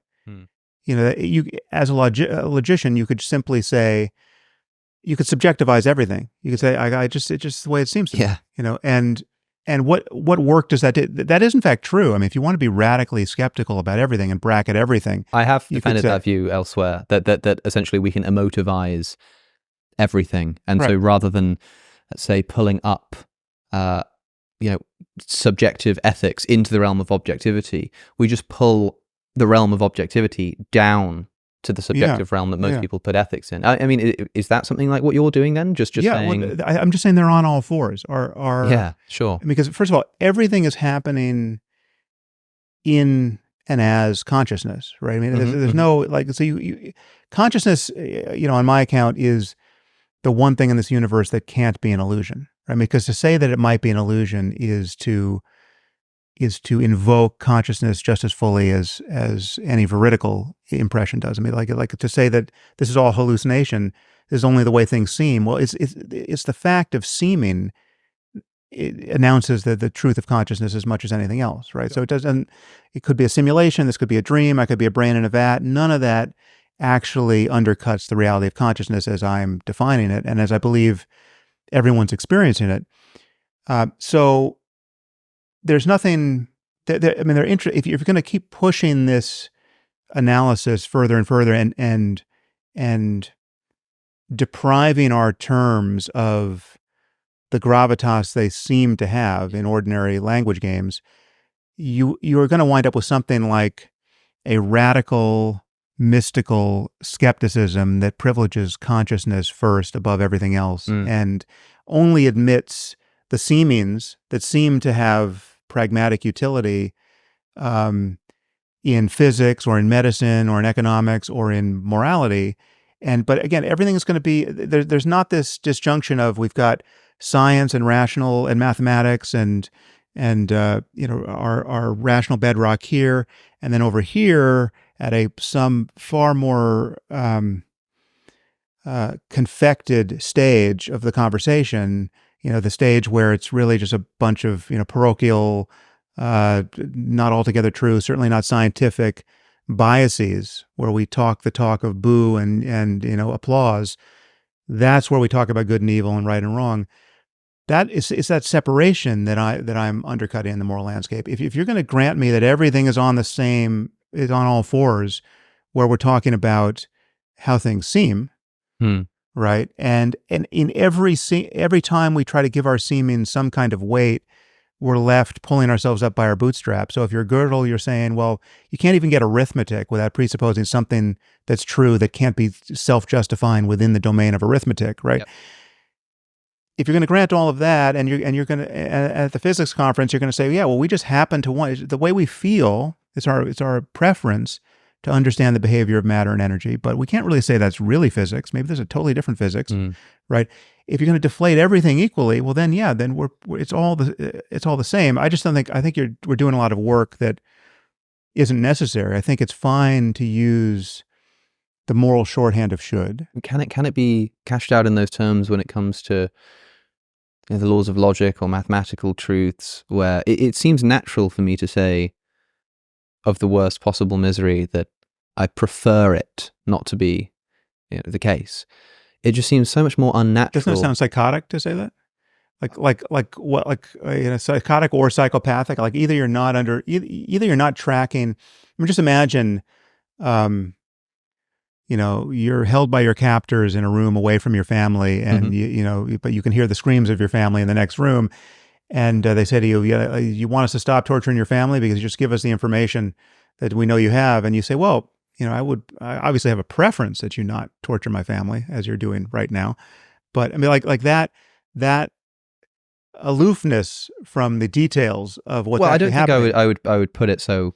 But it doesn't actually track the way you would feel and would be right to feel given the kind of being you are. I given would feel the circumstance. Like I would really, really, really prefer for that not to happen. Even more like how much ice cream could could they offer? Counterweight that preference? Well, I suppose even I don't know. Maybe there would be an answer to that. I'm not sure.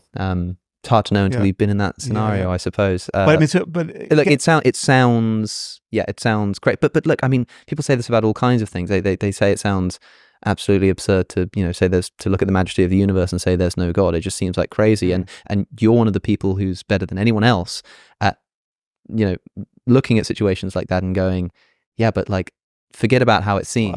If this is how it is, then this is how it is. Yeah, but that's not a good analogy because, yes, I can get there. You look up at Andromeda, that Hubble Deep Field movie that somebody made, and you can say that, but you have to just keep aggregating the data. You also have to include smallpox killing 500 million people over the course of the 20th and probably 19th century. That's part of the majesty too. Yeah, but right? Okay, so on what kind of God is that? On the surface of it seems like, hey, that's crazy to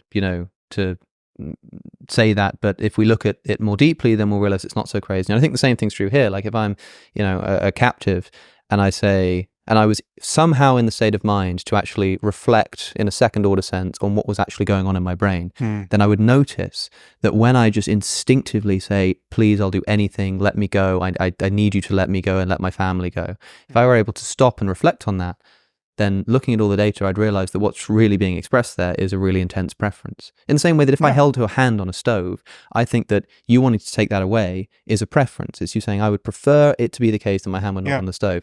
Now, if I hold your hand there so that preference gets incredibly intense, I still think it's true that you would just prefer your hand not to be there. I don't think it sounds, psychopathic to say that that's all that's going on, just because we've sort of turned the heat up. But that's why I think this term preference, I mean, it strikes the ear as radically diminishing of the significance of the thing. But if we're just going to expand it to encompass everything that matters as much as it could possibly matter to us or to any conscious system, well, then it's a different word, but I'm fine with it. I mean, yes, it's a valence. It's a subjective valence with respect to how you're disposed to navigate in the space of changes, right? So you're going to do, based on your wanting more or less, based on the kind of being you are going to do something or want to do something if you're prevented from doing something. And all of that has consequences. And yes, and there are trade-offs. I mean, there may be states of the universe where, again, they're discordant, right? Which is to say, if you're on one peak, you're not on another peak.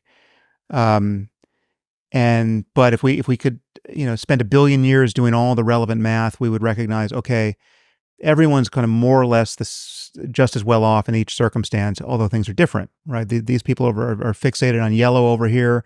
These people over here don't even think about color, but they've got something else that really captivates them. These are different. They're incommensurable.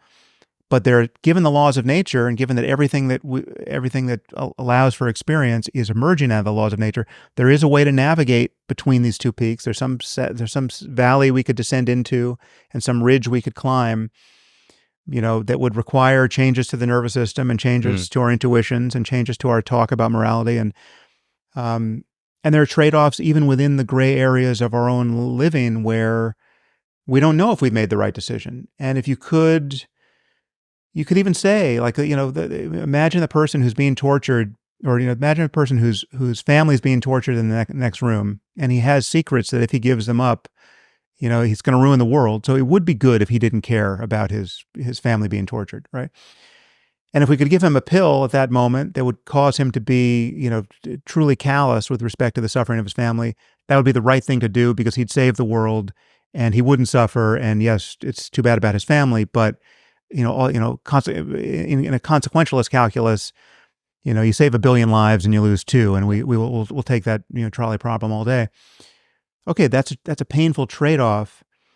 It might have been the best place we collectively could have navigated to, given the circumstances. There's a place to stand where it would be better, all things considered, had his family not been captured and not been tortured. And I mean, so there's places there's counterfactuals that we prefer, but given what happened, there might only be one place to move, and it involves a trade-off. And if you focus on the trade-off, it's truly galling, and it's awful that this man is sitting there smiling as his family's getting tortured, and he's certainly going to feel bad about it later. But it was the best thing we could do in this part of the moral landscape. Sure, I think it'd be good to probe this bit about other people's well-being. Of course, there's so much more to say about this. Let's say the meta-ethical element. I think it's very helpful how you've talked in terms of pulling ourselves up by our bootstraps. Essentially, I suppose the criticism many people are making, and one that I've made in the past, is that the philosophy is circular. Seems to me like you might be saying something like, well, it is in the way that any other kind of philosophy is circular and must be circular. Yeah, which is to say that, I don't accept the charge of circularity really, but there's a first move you have to make to come out of the darkness, and that move is not itself self-justifying. And for me, the first move is you have to acknowledge that the worst possible misery for everyone is bad. Well, and that anything else would be better. Right? Even if I would charge your philosophy with circularity, perhaps the conversation shouldn't go around in circles. But like if you look at a definition of something like a cause, right? I mean, just to define the term cause, you get something like a circular definition of cause. I mean, like, I think it's true of all definitions. Yeah. Not all definitions, to a degree. but of all brute facts of our reasoning. Let's say all foundational definitions, where you just need to sort of start with the term. There's no further recourse, right? It's kind of like how a dictionary is always going to be internally self-referential. If you try to, every word in the dictionary is defined with other words, and so if you kept sort of looking if you looked at the definition of table, and within that definition, you took one of the words in the definition and looked for the definition of that, and looked for the definition of that, you'd end up just going around in a circle. Or you would just have to start somewhere that's essentially self-justifying. But yes, to avoid too much. But I don't want to. I'm happy to move on. But I'll add one more piece here for people to think about, which is I think there are things we can pretend to think and even convince ourselves that we are thinking, but I don't in fact think we are thinking those thoughts all the way through, right? And this is one of the, for someone to say that maybe the worst possible misery for everyone isn't really bad, right? Or maybe it really doesn't matter, or who's to say? I think that you can pretend to think that. You can make the mouth noises. You can even silently, with the voice of your mind, rehearse those sentences. But you're not actually thinking that. In the same way that you're not thinking, if you pretend to think the thought that all squares are really round, right? You can say those words, but you're not really. It's not really tracking the semantics. I think that's true sometimes. I mean, it rings a little bit to me like when Jordan Peterson says, "I know you say you're an atheist, but." I mean, you can say that, you can make those mouth movements, but you're not really an atheist. If you look at the way you actually behave and what you value and what you do, you're not really an atheist. And there's a sense in which you kind of get what he's saying. I would disagree that's... No, I mean, I think that's just patently specious. But if you agree that when you seem to think that maybe all squares are round, right? Or I'm pretty sure all squares really are round. Right? There's something... you're only pretending to be doing there. It's not a normal thought. It's not the same thing as 2 + 2 = 4, or we're really sitting here next to a table. You said asking if the worst misery for everyone is really bad is... Because there is no other place to stand to mean anything else by bad. And if you're going to say, well, I don't want to mean anything by bad, right? You're still going to want to navigate in the same way. Well, that's the move, isn't it? Is to and say the that there is no navigation bad. is the prior condition out of which our words like bad and good emerge, right? Yeah. So it's like you're going to say, I'm just trying to think what analogy to draw. I'll let you know if I come up with one, but it's only because you're not taking the time to really imagine what is being indicated that you can seem to apply you can seem to find some place to stand where you have more rudimentary intuitions, and that I have a deeper intuition that there's some place to stand where I can say maybe the worst possible misery for everyone isn't bad. Right. Or I just think it's an illegitimate move to say that it's bad, because there's some place to stand over here where we can talk about bad and good that doesn't interact with the worst possible misery for everyone. And I'm just saying you're not actually you're talking about round squares. You said to William Lane Craig that we've hit philosophical bedrock with the shovel of a stupid question. Yeah, if we ask if the worst possible misery for everyone is really bad. That was a good way of saying it. I still think that. I agree. I'm going to steal it. I think that I suppose I would say I agree it's bad. I would just say that, look, it's subjectively bad. Well, no, but again, that move doesn't mean what you seem to think it means. It's all subjective ontologically. It's not subjective epistemologically. We can have a realist conception, but it's not deflationary to say it's subjectively bad. But aren't people, when they're talking about objective ethics, interested in an ontologically objective ethics? No, they're very often condemning the whole enterprise as epistemologically subjective, right? So you have, this is like when I'm at a conference and I say something disparaging about the Taliban's ethics, and some overeducated person comes up to me and says, "But that's just your opinion, right? Who are you to say that veiling women is bad, really bad? That's just, this is an old culture. It's an alternative that you're not in a position to judge, right?" I'm claiming I am in a position to judge it because we know a lot about human well-being and about the possibilities of living in a sane society. Definitely in a position to judge whether that behavior meets the standard that we all subjectively prefer. But you're not in a place, neither is anybody else, to say that we all logically prefer it too. When they have a conference about math and they get 2 + 2 = 3, I'm in a position to say that I can judge the products of their conference by the same feels, the bad feels the bad logical feels I'm getting. You know what? Right? I agree with you there, but it's funny. I've often taken it in the other direction and toyed with this idea that I've called it in the past global emotivism. I always thought if I did a PhD thesis, it'd be on something like this, taking emotivism about ethics and just going writ large, and it rested upon this observation that if you pay close attention to what your brain does when you say, why can't P be true and false at the same time? The law of non-contradiction. Why can't P be true and false at the same time? Just think of it for a moment. P being true and false at the same time. What does your brain do? It just goes, no. It just goes, boo, right? And so I think maybe and it's also the reason why this conversation is so difficult is that it's very easy to say that P is true and false at the same time. Yeah. I mean, it takes no more effort to say that sentence.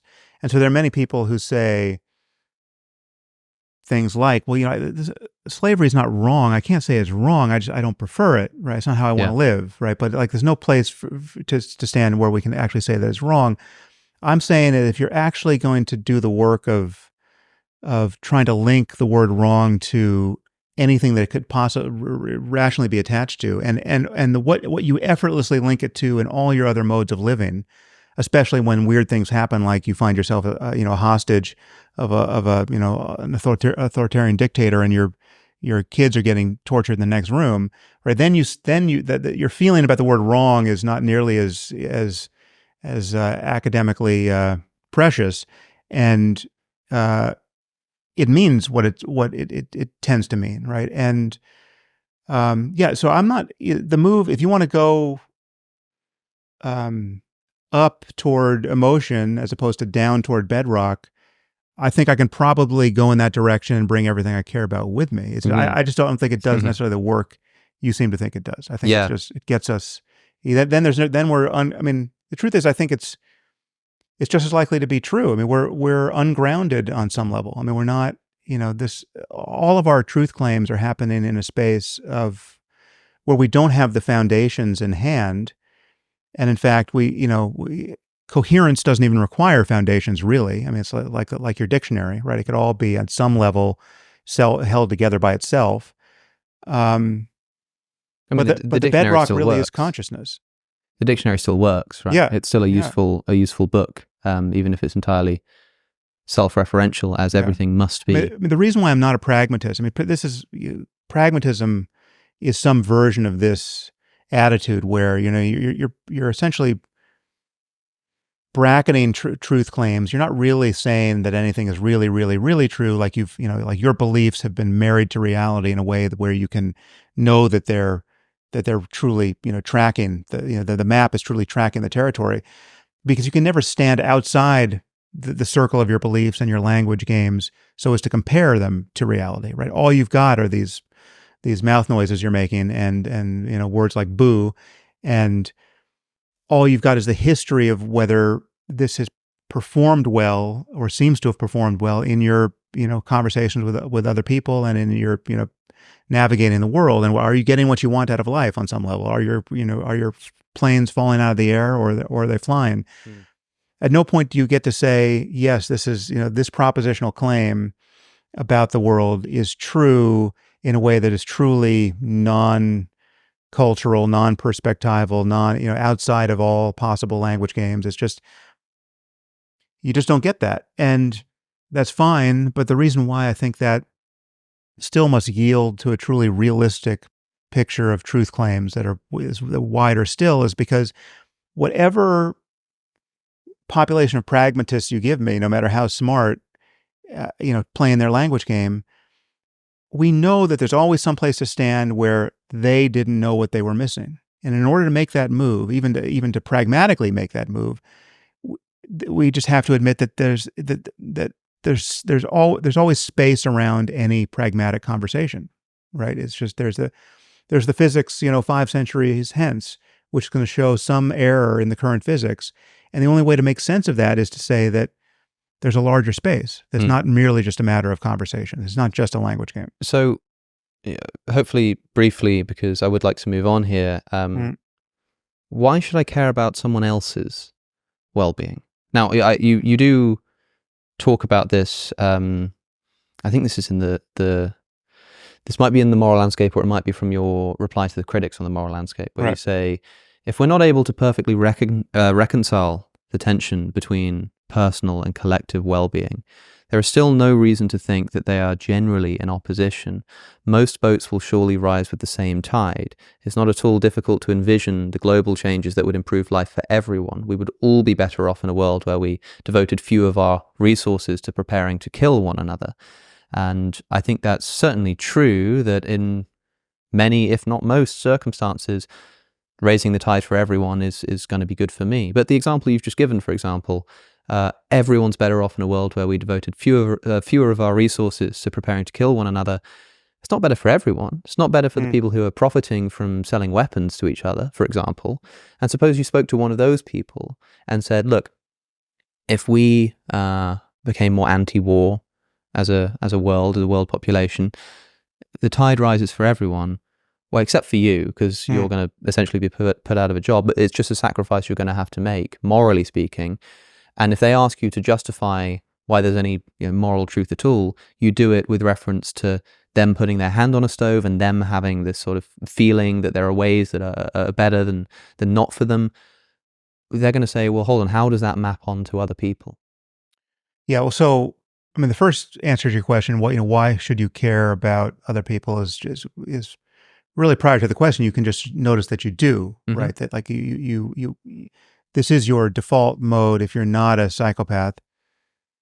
And there's a reason why that is, because so much of what's good in life is born of, your entanglement with other people. I mean, we're deeply social creatures, and if you're going to go live in a cave, well, then the conversation might change a little bit. I mean, a moral solitude is its own thing, and we can talk about that. But given that most of us have to and want to interact with other people, I think we will find most of the time that we actually want to interact with people who are not miserable, right? We don't want desperate, miserable people crowding our door.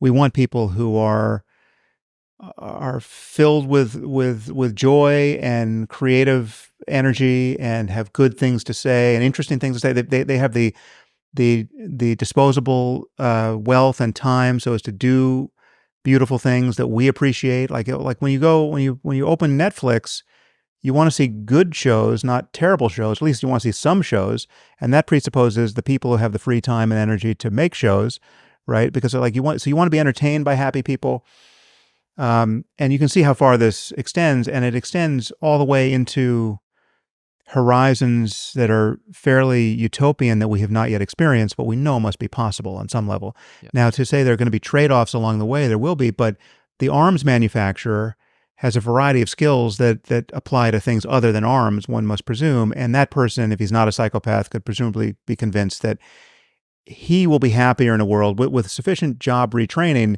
He's going to be happier in a world where he doesn't have to make bullets.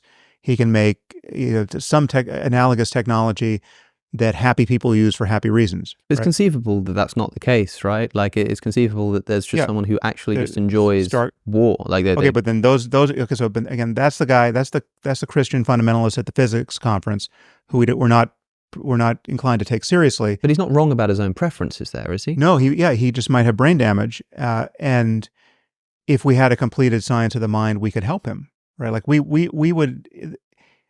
If we could just wave a magic wand and change the preferences are wrong. Yeah. So if you were able to sort of, in the same way that if we give him a list of equations and he gets all of them wrong, right? 2 + 2 makes 18. But how can someone be wrong about their own preferences? Well, no, he's wrong about what is good, and he's wrong about the space in which he can navigate. He's wrong about, he doesn't know what he's missing. He doesn't know how good he would feel if he could feel better. Can we just stipulate for a moment that it were the case that because of whatever the circumstances that made it the case, this person's brain chemistry is just such that this is the best line of work for them. That any other line of work you could put them in, including all the available scientific resources to adapting their brain chemistry. He has bad brain chemistry, yes. Absolutely anything you can do would make his, experience of well-being worse. Right. And he could be a paperclip maximizer. I mean, he could just be a rogue AI that we is not aligned with the interests of the rest of us. Sure, and that's right. Okay, so you imagine him as someone a bit like that, right? Yeah. And we'll just have to rule out for a moment that we have any technology that can change his desires. He just loves his job. Anything that you do to him will reduce his well-being. You come along to him and say, listen, we are trying to remove war from this world. You're standing in the way because you're an arms manufacturer. Yeah. We need you to stop. I don't see, and again... Yeah, well, then we would pass a law against arms manufacture. If that was...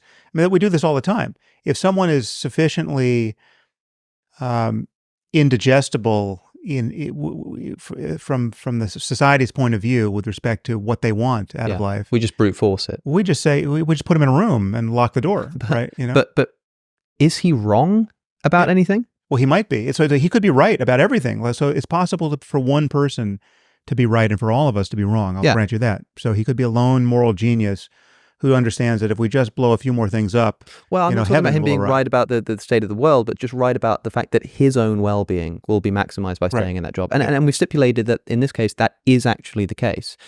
How can we say that he's doing anything immoral? I mean, maybe we can't, but we lock him up anyway. Well, no, we can say that he's making the world of conscious beings beyond him worse off than they would otherwise be because he keeps manufacturing dangerous technology. But he actually doesn't care, and I'm going to stipulate is right not to care because he's elderly, and any potential societal benefits in terms of what shows end up on Netflix are going to take long enough to be cashed in that he's going to be dead. Right. Well, yeah. So from his point of view, he doesn't. Given the nature of his mind, there's certain experiences he doesn't have, he doesn't know about, and he doesn't want to have or know about. And so he's, again, cognitively closed to much of some of the most beautiful spots on the moral landscape that are probably fairly close to where he is. He just can't see them, right? He's in the fog of his own, monomaniacal interest in making arms. Now, you can make that as rewarding as you want, but it would still be better if he had such a mind so as to find his reward in other ways that were compatible with the rewards that the rest of us find, right? Maybe that's true, but in this circumstance, that option just isn't available to us. We don't have the technology. That is a reason why we still have some bullets that we shoot people like this, and we imprison them. But we also then can't really say that he's doing anything immoral. Well, it's immoral when viewed from above. Sure. Yeah, okay. So there are two ways in which it's wrong or immoral, or less good than it could be. When viewed from above, when you view all conscious minds that could possibly be affected by what's happening, we can see that things are not as good as they would otherwise be, right? Good as measured by preferences or how people are disposed to navigate, people taking their hands off of hot stoves. But even within his own mind, it is true to say that he doesn't know what he's missing. Like if we could give him if we had a more complete technology and we can give him a football helmet that could tune in any conscious state available to a human mind, right? And and we could 10 million different conscious states that he could just have a device, and he's stuck on the arms manufacturer bliss state, but we could switch him over to the I love all human beings as myself Jesus state, right?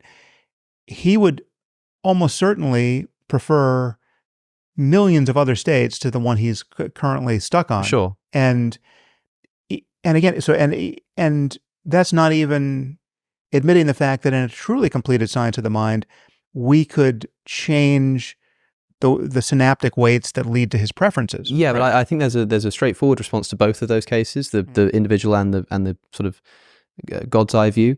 The first, to take them in reverse, this guy who's an arms dealer, if we could take this helmet and put it on his head, then he'd realize that there are possible situations that are better for him conceivably, but that doesn't change in the real world this being the right thing for him to do. In the same way that if somebody has terminal cancer, right, by and virtue of his preference, they decide to euthanize themselves because they don't want to sort of suffer with cancer, I could say, but if we somehow developed a cure for cancer, then them euthanizing themselves would be the worst thing they could possibly do. That would be ridiculous.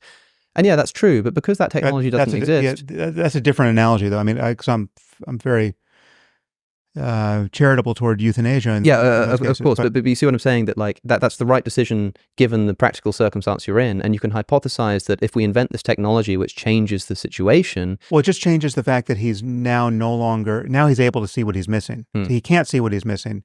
But I'm simply saying that given the kind of mind he has, he is stuck, and he doesn't. And given the kind of mind he has, he doesn't care that he's stuck. So what you're pointing out to me is there's a failure of persuasion. There's nothing I can say to him that's going to convince him that he's wrong. I'm not, because I realize why that would be a problem. I'm not quite saying you wouldn't be able to convince him that he's wrong. I'm saying you wouldn't be able to say that he is wrong. Well, I'm saying that I can say that he's missing something, right? So in the same way that to translate this back into arithmetic or logic, it's like we've got a guy alone in a room who keeps adding up 2 + 2, making 3. Yeah.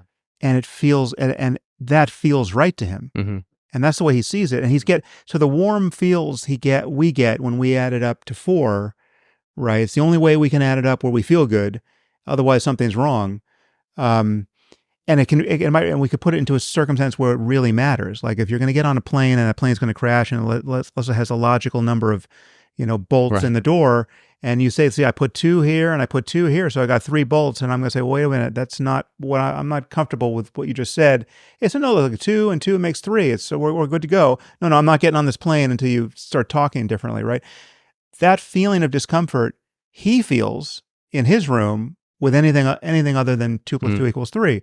Okay, so you're talking about a guy who's got brain damage by my lights and by the lights of anyone else who's adequate to the conversation about math. Cool. I'm saying that when you're going to talk about human flourishing, right, or the flourishing of conscious systems very much like ourselves, even beyond ourselves, there's going to be a rational conversation we can have that's very much like the mathematical one, which again will also admit of wholesale changes that are fundamentally surprising, like in the same way that mathematics does. Like, so the analogy we could be using is to Euclidean geometry for whatever it was, 2,000 years, right? Like for 2,000 years, everyone's adding up the three corners of a triangle and getting 180 degrees, and they can't see it any other way.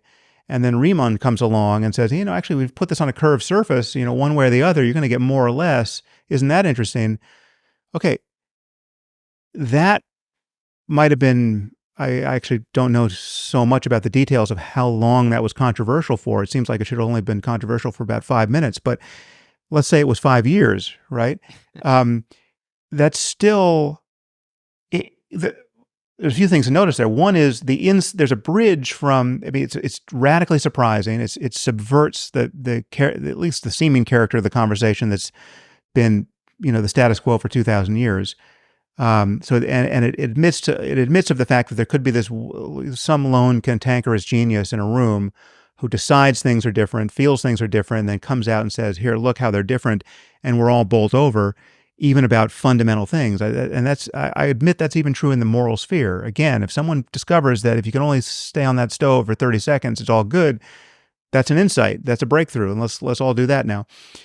But absent that, the normal conversation we have about these things, where you know the difference between a lunatic and a good faith challenge to what's happening, when you know how to organize a conference where it's not just a free for all where no one can complete a sentence because it's just an epistemological wasteland.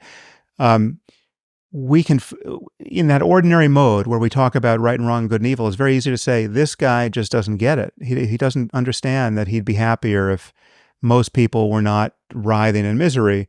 This is not someone we need to take seriously. In the same way that there are whole cultures we don't have to take seriously. The Taliban have nothing to offer us on the topic of morality.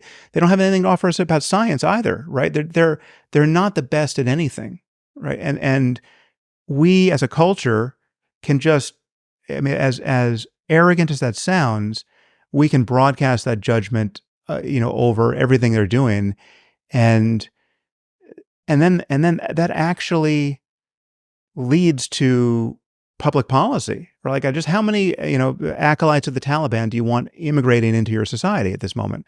Not too many, by my lights, right? Given their commitments, cognitively and religiously above all. So I'm just saying, I just don't, it doesn't matter how weird a person you can show me and prove that I can't persuade them.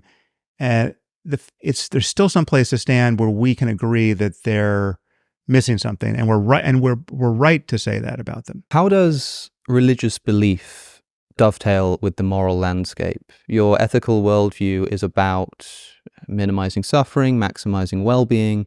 There are a great deal of studies that show just empirically that religious communities and religious believers tend to do better on a lot of metrics. I saw one study recently that religious people coped better with the COVID pandemic, for example, and on metrics of feelings of worth and fulfillment and this kind of stuff, religious communities tend to perform better. If that's the case, and if you believe in an objective set of ethics which should value people's well-being, you wrote a book called The End of Faith, which attempted to dispel people of their religious beliefs. Should you not be pulling that from the shelves?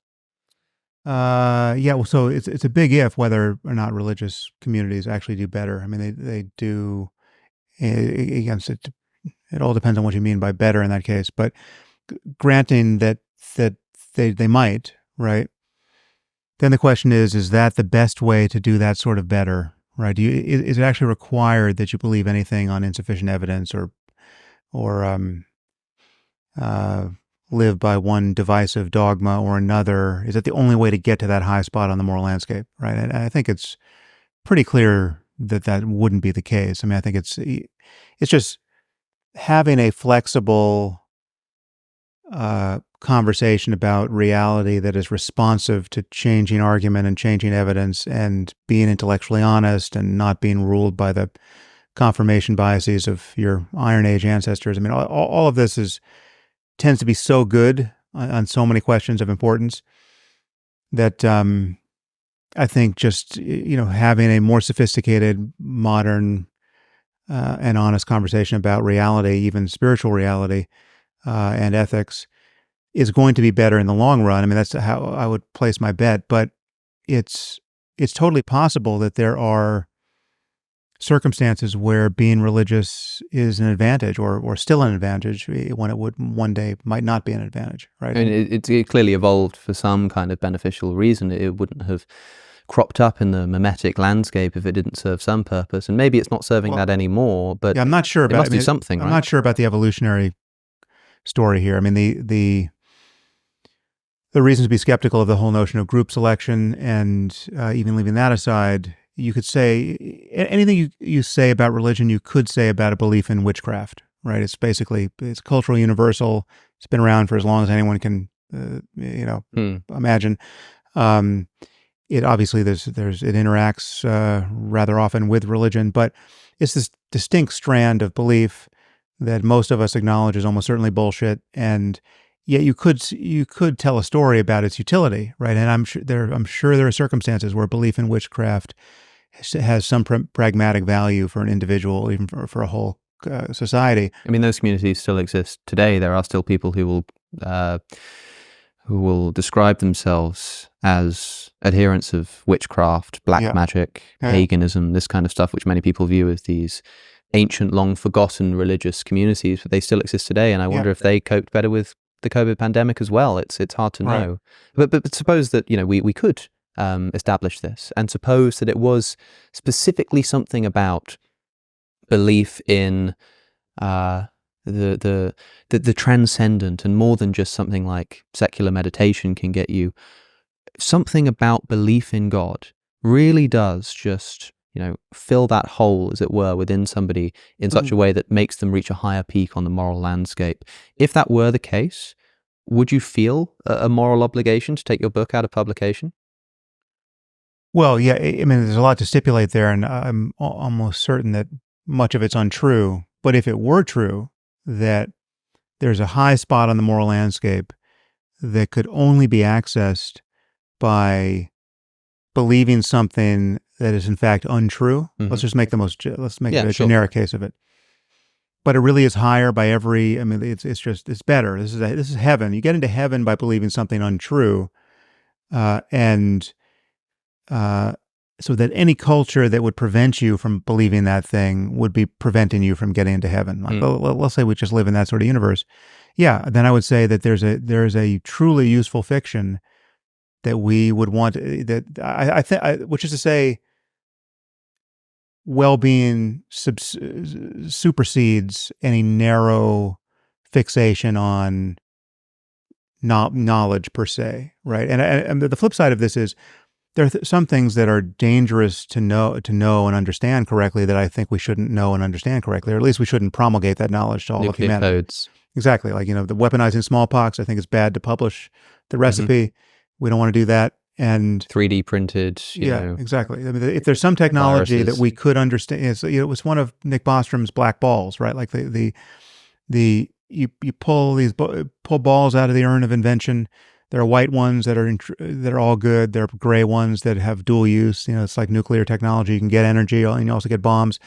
And then on his, in his thought experiment, there are black ones, which the mere discovery of the idea or the technology is synonymous with just the ruination of everything. It's just, and he gives many examples of things that could have been black balls but weren't. Like, if splitting the atom was just much, much easier than it in fact is. If you could split it by just taking 2 panes of glass and some sand and, putting them together in a microwave oven, and you'd get a thermonuclear device, in that case, fusing the atom, we would just expect all of our cities to just go up in mushroom clouds more or less by the end of the day, right? Because there's always going to be some psychopath who wants to do that and who's suicidal. So it's just very lucky that we haven't found that thing.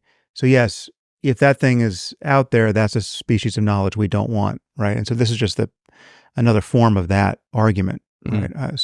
Yeah. So when you said a second ago that you don't believe that religion, or at least it might not be the best way of providing the thing that people are clearly getting out of religion. Right. All these studies that say that well-being is served by religious belief, it might not be religious belief itself intrinsically that's doing that. If not that, then what is it? What is the element of religious belief that tends not to be present in, say, an atheist's thinking? Well, community is a huge variable. I mean, having a place to go on Sundays that is out of the usual orbit of your just kind of selfish striving for mundane things, 6 other days a week, a time where you and your family have decided to join with other families to consciously apprehend or consider something that is profound, that, we could provide a secular version of that I think would be beautiful and worth providing, that I think would answer to the same needs and produce even better consequences. Presumably it would be in touch with real truths that are not divisive, that are not causing people to join various warring tribes, etc. But we don't have that now. We don't have a secular alternative to that. Why not? I mean, if it seems so obviously beneficial, I think even if you asked any given atheist on the street, do you think it's a good thing to sort of all get together and just collectively reflect on the things that you value and the things you're grateful for? I think everyone would say, yeah, sure. So why aren't we doing it? Maybe it's because belief in a creator God gives you that feeling that, there's some reason that I really need to be there. Even on the days I don't really feel like it, you have that sort of prescription that doesn't exist on its own motivation for its own sake. People don't have that level of motivation. In other words, it's not just that people are getting together, it's that they're getting together to go and worship something transcendent.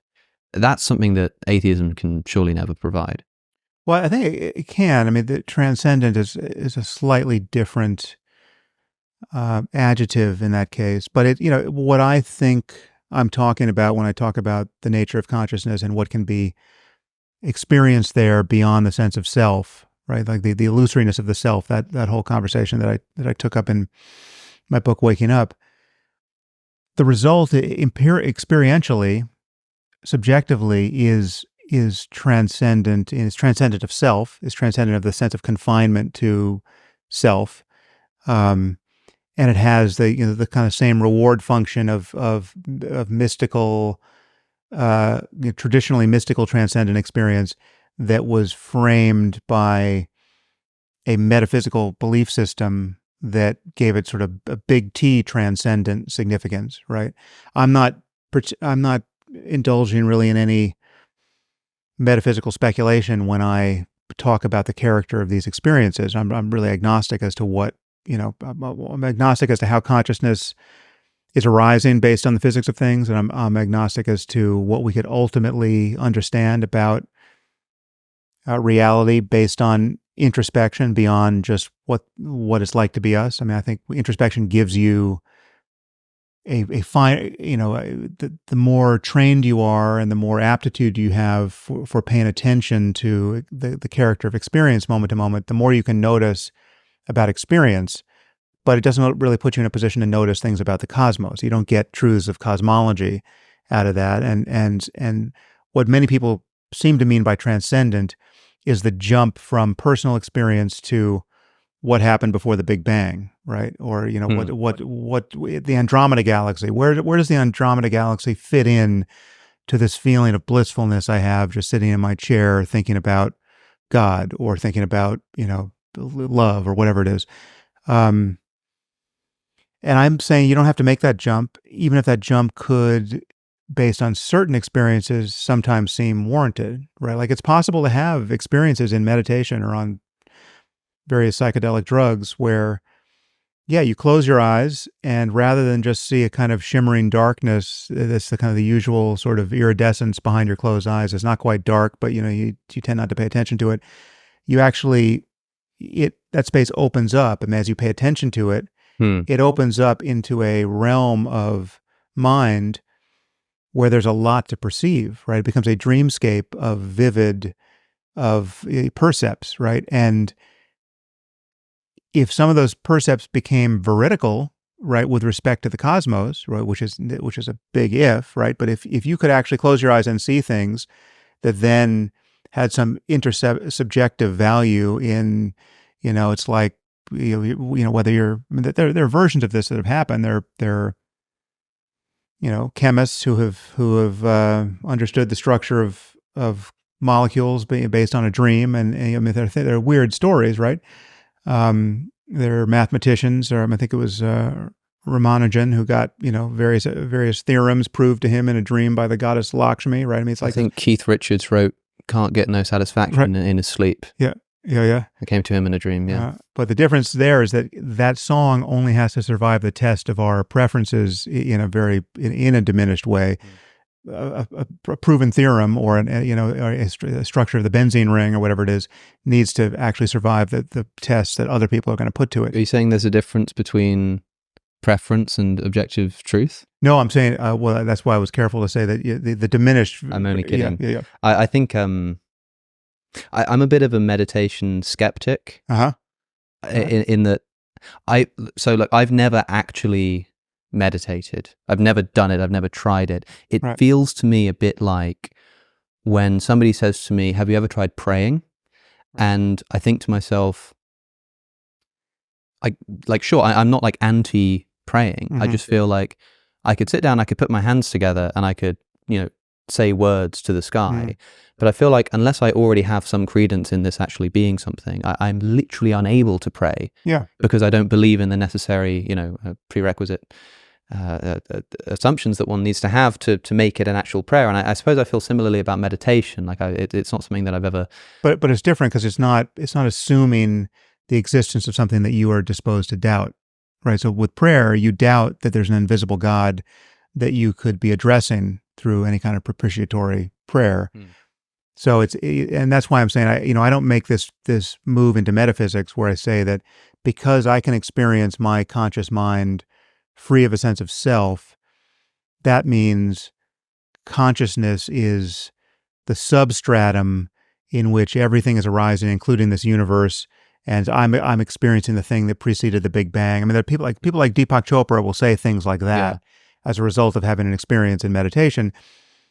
And that's totally unwarranted, right? I mean, it's just not scientific. You can't even know that you have a brain by meditating. Like paying close attention to your experience doesn't tell you anything about your brain, even that it exists, right? Which is a pretty big lacuna in your self-understanding. So meditation is good for some insights, but it's not good for making contact with what I'm calling the metaphysics or even the physics of things. So you're right to doubt prayer on that basis, but it's just not an analogy, because the meditation I would recommend you do is just pay attention to your experience. Very much in the spirit of scientific hypothesis, which is if you want to understand better what it's like to be you, it would make sense to pay attention. So what does that mean? What would it mean to pay attention? Yeah, how does that actually work, and what constitutes meditation in this respect? So then you'd be given in the beginning, you'd be given a very remedial device, which in the usual case of training in mindfulness, you would just be given the breath, right? Just pay attention to the breath. And just notice, and there's nothing, it's not because there's something magical or profound about the breath, it's a very easy object to notice. You can notice it just as the feeling of, the rising and falling of your abdomen or chest, or the sensation of air passing through the nostrils. And people tend to start out doing this with closed eyes. And you pay attention to that. And the reason why it's a good object is, one, you don't have to presuppose any religious nonsense in order to do it. I don't have to give you a Sanskrit mantra and tell you about its significance, right? It's just the breath. You're just paying attention to that, and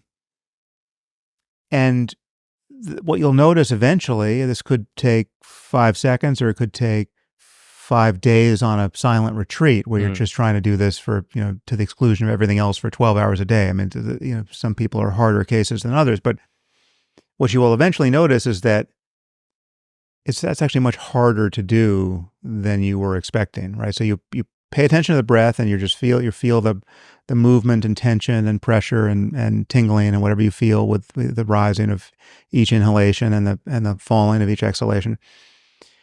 And then the next second, you're thinking about something, and you've completely forgotten the project. You forgot you were in a room trying to meditate.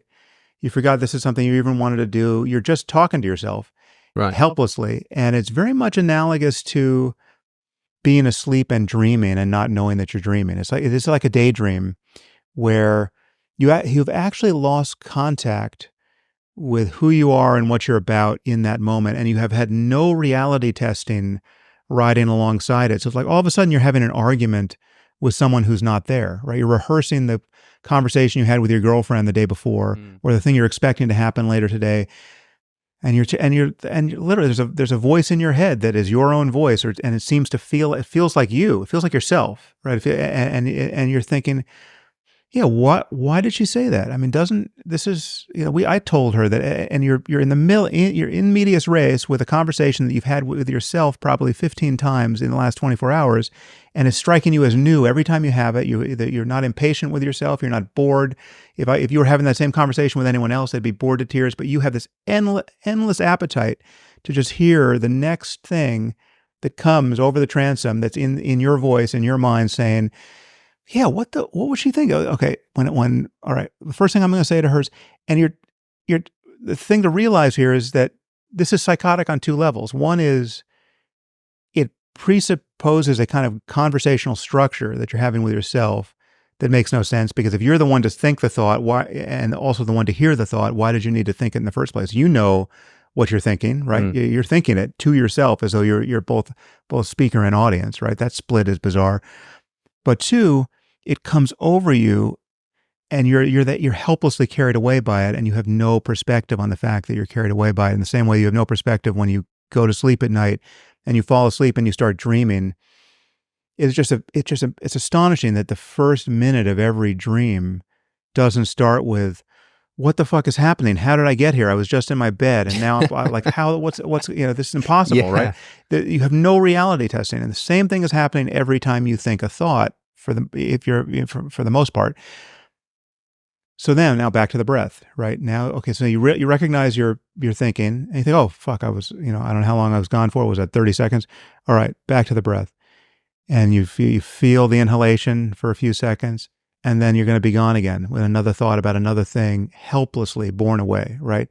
Now, this seems normal to most people. It is totally pathological, right? The fact that we think this is compatible with human sanity and basic well-being is just because it's happening to everybody. I mean, there's some people who claim not to have any inner voice or inner thoughts, and we could talk about those separately. But for most people, if they try to pay attention to anything, I mean, the breath is just a useful object because it's there.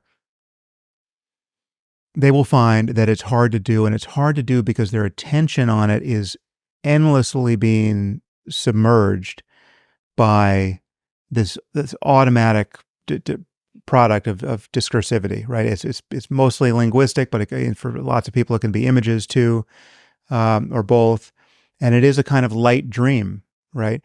Now, once you get some degree of concentration, and the reason why you use the breath in the beginning is it's just an object upon which you can build kind of a modicum of concentration so that you can notice the difference clearly between being lost in thought and being able to pay attention to an arbitrary object. And you can notice it so clearly, you kind of build this muscle enough so that you can actually pay attention for longer periods of time at will, and the thoughts either don't arise, or when they arise, you notice them as further appearances in consciousness, and you can actually notice them without being carried away by them, right? So the thought still arises. The thought of the conversation you're about to have with your girlfriend still comes up, but you're not identified with it. You actually, you're witnessing it as an appearance in consciousness in the same way that you're witnessing the sound of my voice as an appearance in consciousness. I was just thinking about that, how the way you're describing this. I have heard you talk about this before, and the idea of these things just appearing in your consciousness. And I suddenly realized that I can think of your words right now as that, in a way, without trying to open up the free will question, my own words. They just sort of appear and come out of nowhere. And I guess nothing's really changed except noticing that. And it's weird. It feels like you are sort of taking a step back from it all. and Yeah. and But observing these the things difference rather than between my experiencing voice them. and your voice is that you're identified, or you tend to be identified with your voice. It feels Yeah. like a self. It feels like I. Um, and yet that is on a subtle level, that's what it's like to be thinking without noticing Yeah. the present thought arise as an object in consciousness. Wow. And what meditation allows you to do, and again, this is all just a matter of paying attention. You don't have to believe anything. You don't have to take my word for any of this, right? You just have to pay closer and closer attention.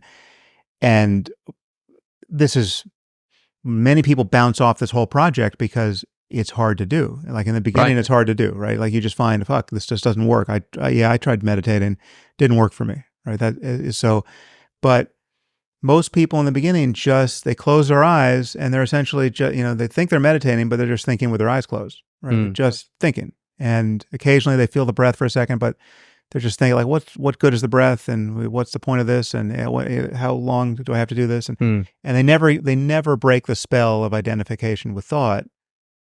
If you persist long enough to get some perspective on thought itself as just an appearance in consciousness, you can begin to feel that consciousness itself, this prior condition subjectively in which thought and perception and emotion and everything else you can notice about your experience is appearing, it doesn't feel like I, right? Because the feeling that you're intuiting as I, the feeling of being a subject in the middle of your experience, that's not identical to experience. It's actually just on the edge of experience or in the center of it, that's somehow appropriating experience.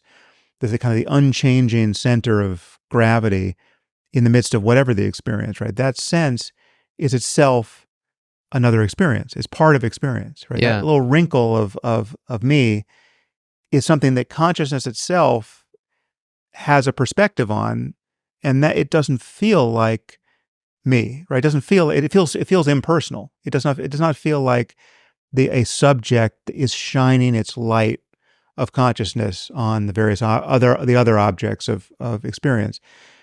And so so meditation ultimately is nothing more than the task of paying close enough attention to what consciousness is like moment to moment. Breaking the spell of thought the moment you notice you're lost in thought, coming back to noticing. It's not blocking thoughts. Thoughts are not a problem. They just are a problem in the beginning. But ultimately, it's not a matter of getting rid of thought or having less thought or having different thoughts. It's just having a perspective on thought, which is the point of view of this prior condition and this mere cognizance in which thought and sound and sensation are arising. And it does connect with the free will conversation, because from my point of view, it completely unravels the apparent mystery of free will, because people think that the mystery is, we know we have it because we feel it very deeply. Subjectively, it's a truth about us, yet objectively, it's hard to map onto the causality of things. But if you pay close enough attention to what it's like to be you, that is, i.e., meditate, you can notice that it's not even a subjective truth about you, because everything just arises. The next thought just arises. The next intention just arises. That the intention that counters that intention, that stops you from doing the thing you intended a moment ago, that just arises. The willpower arises and it wanes. The thought, oh my God, I need more willpower, that arises, and it's effective or not based on some mysterious principle that you can't inspect. It's all just springing into view out of this condition that is intrinsically mysterious, which you are identical to. It's not that you have it, you're not on the edge of it, you're not using it. Subjectively speaking, experientially speaking, there's just experience, and you're identical to it. Man, it's fascinating. I mean, I'm paying attention as the words are coming out of your mouth to how they are just sort of emerging, blah, blah, right? Boo, boo. And it's weird to think that, like, in a way, as far as my experience is concerned, everything that I know of you and am hearing of you and am experiencing of you is just appearing in my brain. Yeah. There's just this. I open my eyes and there's just this image, and I open my ears and there are just these words. And there's a sense in which when I'm speaking right now, I'm not calculating every word that's coming out of my mouth. I'm not, thinking about every sentence. These words, where the hell are they coming from? They are just going. I didn't know I was about to say the word going. It just came out, right? And you have no idea how you said it. And when you fail to say it, if you forget it for a moment and you struggle to find a word or you say the wrong word, that too is mysterious. Your success is Yeah. mysterious, and your failure is mysterious. But it makes it so fascinating to think that my own words coming out of my mouth seem no more connected to this thing I'm calling me than the words that are coming out of your mouth, right? And I don't know if that's what people are talking about when they describe the so-called ego death, or the one with everything type attitude that people have with spiritual experiences, if it's got something to do with this sense of realizing that, in other words, I've always pictured it as when someone says, there's no difference between me and everyone else in the world. I've always imagined the kind of experience they're having as something like them implanting themselves in everybody else and taking the self and sort of extending it to be the world, whereas maybe it sort of goes in the other direction. Yeah, it does. I mean, so have you ever taken psychedelics of? I have, yeah. What have you taken, and what was that like? 2CB, mushrooms, LSD once, and never enough to have some crazy experiences, but nothing to the extent of ego death. Right. As in, I've never had an experience where I've come out thinking, oh, that's what it means that's what the death of the ego is. I've come out thinking that's what this means. I can understand why people talk in this way or that way, and just perhaps the most transformative experiences of my entire life. But I've never experienced an ego death. Right. Yeah. So the way I would add the psychedelic experience to this map is that, and the reason why it can be incredibly useful but also misleading, is that with psychedelics, I mean, the one thing that's very important about them is that in all but the rarest cases, they're guaranteed to do something, right? Oh, yeah. If you take the requisite dose, you're going to have a change in your experience.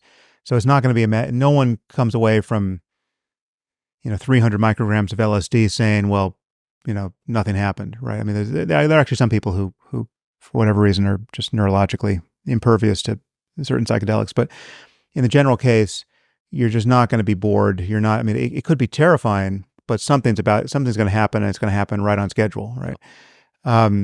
And you can't say the same thing about meditation or yoga or fasting or any other discipline that someone's going to engage so as to perturb their consciousness.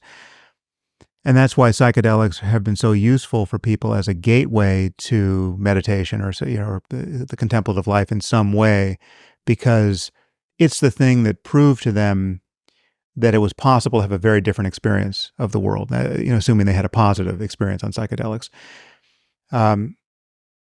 What's misleading about it is it gives you the sense that spiritual expansion and progress is a matter of changing the contents of consciousness. It's a matter of having more mind and more esoteric states of mind, and to see brighter colors and to see different things with your eyes closed, right? Like now my eyes are closed, I don't see much of anything, but on mushrooms, wow, it was like an Aztec empire, and it was just I felt like I was could psychically travel to different places, and it's like that must be where spiritual progress lies.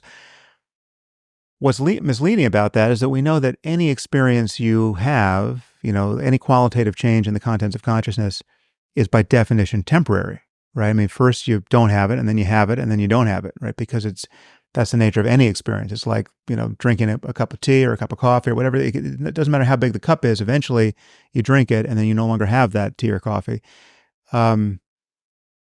So sort of impermanence rules, right? And so you can't, so a transitory spiritual experience can't be the real bedrock that is the basis of, the deepest possible well-being, if such a thing is discoverable. The other thing is it's misleading with respect to the sense that it gives you a sense that freedom, real psychological freedom and transformation is elsewhere, right? There's ordinary consciousness where you feel like the sort of conventional sense of self in a physical world that's not self, and you're disposed to do things like check your email, or how you can drive a car, you're not stoned, and yet there's all kinds of things denied you in this sense. There's all kinds of things you can't notice. Mm-hmm. And then you drop acid or you take MDMA or whatever it is, and you have this sea change in the contents of consciousness, and all of that seems, assuming you're having good changes and not, you're not pitched into psychosis, which is also available. It seems like that progress is just getting, is a matter of getting better, more expansive, more love drenched, more, insightful, more meaning drenched thoughts and emotions and intuitions. What meditation does is show you, and again, meditation can mean many things, but is what I mean by meditation and what people should mean by meditation. It unhooks you. It's essentially orthogonal to that whole regime of changes changes in contents of consciousness, and it allows you to recognize something about consciousness itself that is present, whatever the contents. Right? I mean, it could be the full explosiveness of changes of the peak of a psychedelic trip, or it could just be the most boring, ordinary mind that just it's just you looking at a cup on a table and nothing else, right? There are things you can notice about consciousness that cause the sense of self, the sense of subject-object separation to drop out, right? And so you can be so ordinary, just staring at a cup consciousness can be free of self, and extraordinary, there's just an ocean of color and energy and bliss, can be free of self. And that freedom, in some sense, equalizes those two states, right? It's not to say that there's not, that oceans of color and bliss have a lot going for them. I mean, it's fun, but it's great when they appear and it's fine when they disappear, right? Then nothing really is lost if you can find this thing that is what I would call non-duality. It could be called selflessness. It could be called emptiness. I mean, there are various framings in Buddhism and elsewhere, but it's different than the expectation you just described of getting more mind, right? Like of suddenly getting you're expanded beyond yourself into the rest of the stuff that until a moment ago seemed like it was not self, right? So now it's not just me in this skin suit. I'm over there. I was looking through your eyes too, and I'm out there with the people and the animals who are not me. But now all of a sudden, it's just one big mind. I would imagine there's actually experiences that can seem that way. I don't, whether they're veridical or not is certainly debatable. Sure. But I think you can have that sense that you of unity with a larger totality. But that's not the crucial insight that is selflessness by in the meditative space. It's a much more ordinary and simple recognition that if you pay close enough attention, like just in hearing any sound, like you hear the sound of traffic or whatever it is, the default mode is to feel like you're the one hearing. There's a hearer, and then there's a thing heard, and there's just this subject-object kind of divide that's getting bridged with this operation of hearing. But real concentration, or better yet, a real analysis of this sense of being a subject in the first place, can suddenly collapse that to what is clearly a more basic condition of just hearing. Like there's just this pure perception of hearing prior to the concept of self and thing heard. And there's freedom in that. I mean, there really is as you begin to rest in that more and more and recognize its implications psychologically, it does become the antidote to all kinds of ordinary psychological suffering that all kinds of knots in yourself that you otherwise are trying to figure out how to untie. You're thinking, well, why do I feel this way? How can I feel better? How can I be happier? Why am I so disappointed and regretful and anxious, etc.? The more you can fall back into this recognition that there's no center to this experience, it suddenly gives you a direct experience of equanimity in the midst of other, even classically unpleasant experiences, right? So you can be feeling significant physical pain, or you can be feeling nausea, or you can feel something that is.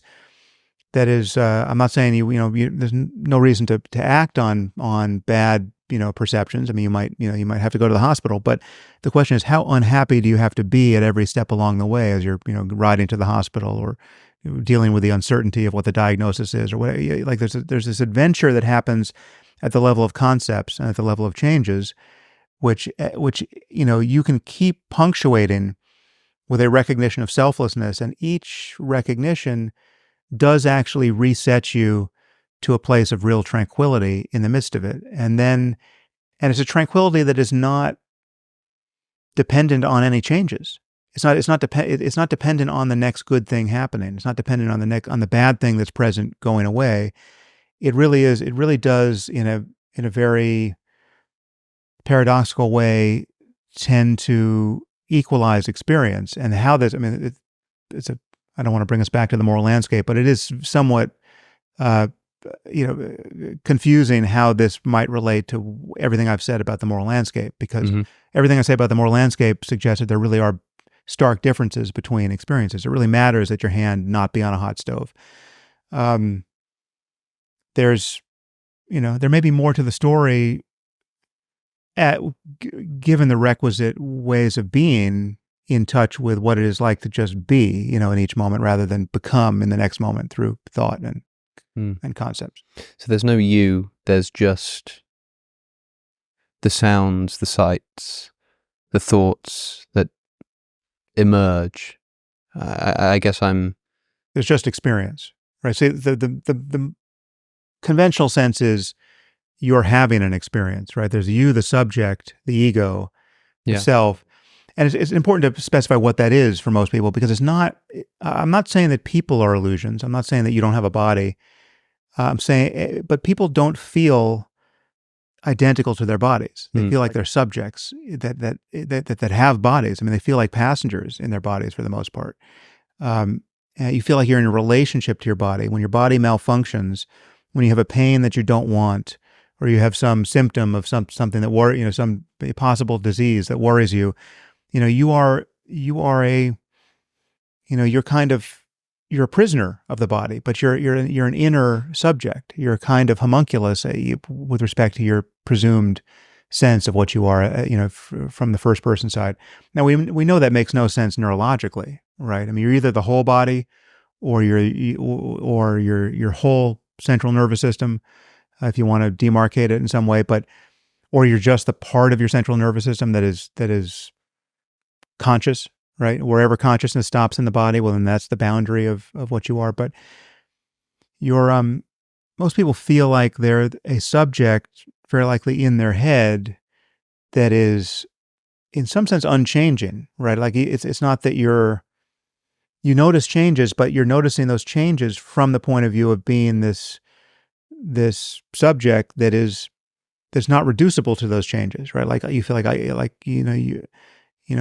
was tired a moment ago, but now I'm not tired. But then you notice the change, there's the fatigue, and now that fatigue is gone, but the subject seems somehow untouched by those changes. But the subject does seem, therefore, not identical to experience, right? Like you're having the experience. You're enduring the experience. You're riding around in the middle of the experience. And that's the false point of view that's undercut through meditation. But of course, when a thought arises in your head, that thought's not arising in my head, right? There's this first person center of consciousness to which that thought is happening.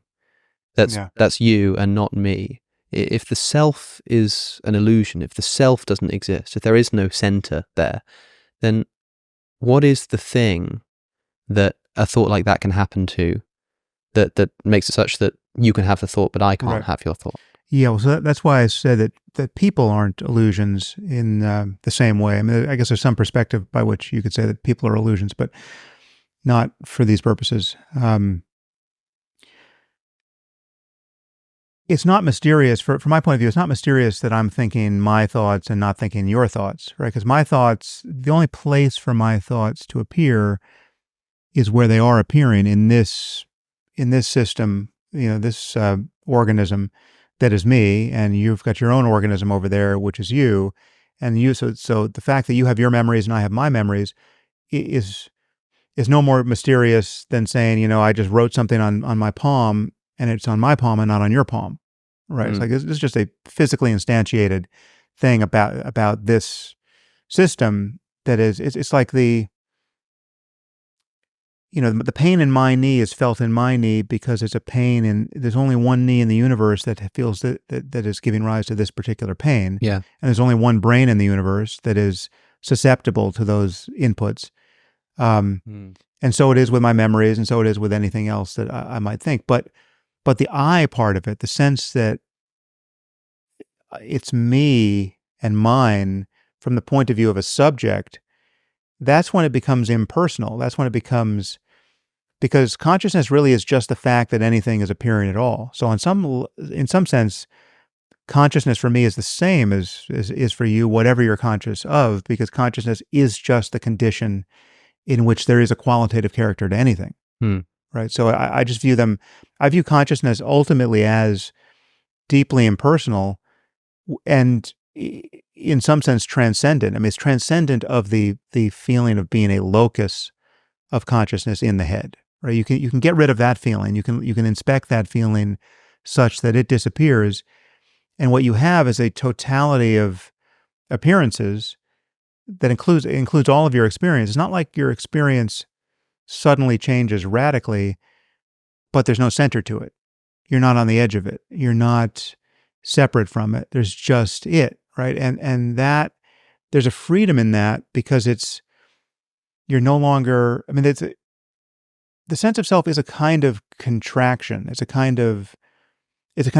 a perpetual mode of reacting to experience. So it is born of this perpetual, I like this, I don't like that, I like this, I don't like that, more or less, and you're constantly gripping the deliverances of your five senses and your mind, right? You're feeling, you're cognitively, you're trying to figure things out. You feel doubt. Doubt is a kind of emotion, right? And and I would argue it's a negatively valenced one. Uncertainty is like that, and you're constantly working in every channel in which you're available, and all of it implies a center, and that's the feeling of being a subject. When you look for that center and fail to find it, all of your capacities are still available to you. You can still hear and smell and think, but it's not. It's like the difference between having an open hand versus having a clenched fist. I mean, you can sort of clench your fist enough. If this is the only way you've ever had a hand, well, you might even think there's something in the middle of it, right? You might think there's a structure here, but it's an implied structure. Like if you just open your hand, you realize there was nothing in there, however it felt, and nothing else need change. It's just that there's a source of confusion and discomfort that is no longer there, and then it remains to be seen just how good it is for alleviating other psychological problems or sources of suffering, or what is it good for is an open question as you live your life with this capacity. But not having the capacity and then being in doubt about it is just a blocker for exploring it, right? You just then can't, it's like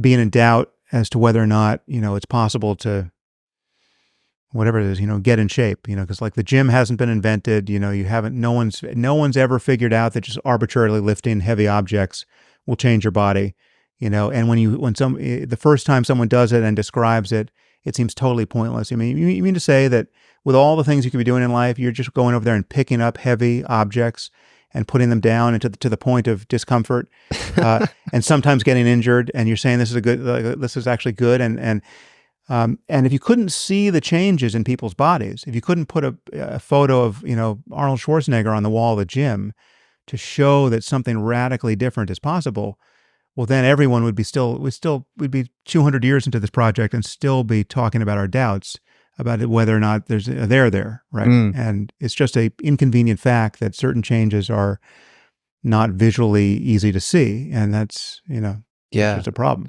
Well, I think I'm no longer a meditation skeptic, at least to the degree that I think I'll be giving it a proper go. I mean, when I say I've never meditated, I'll have closed my eyes and thought, as you've put it before, where people have encouraged me to meditate and I've sort of gone along with it.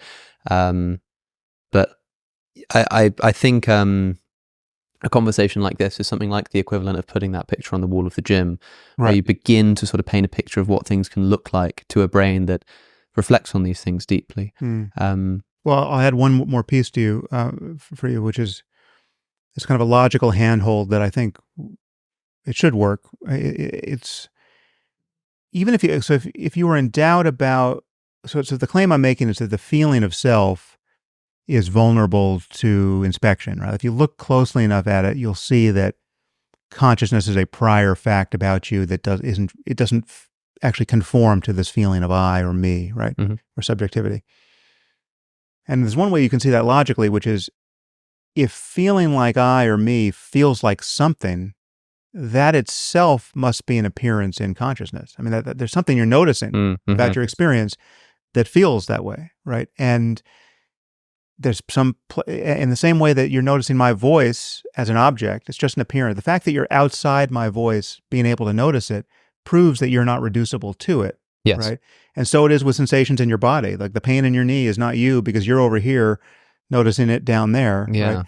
If this feeling of self feels like anything, if there's any signature energetically, if it's on your face or in your chest or somewhere where you might intuit it, there's this prior condition of just the light by which it's being seen. So what's that feel like?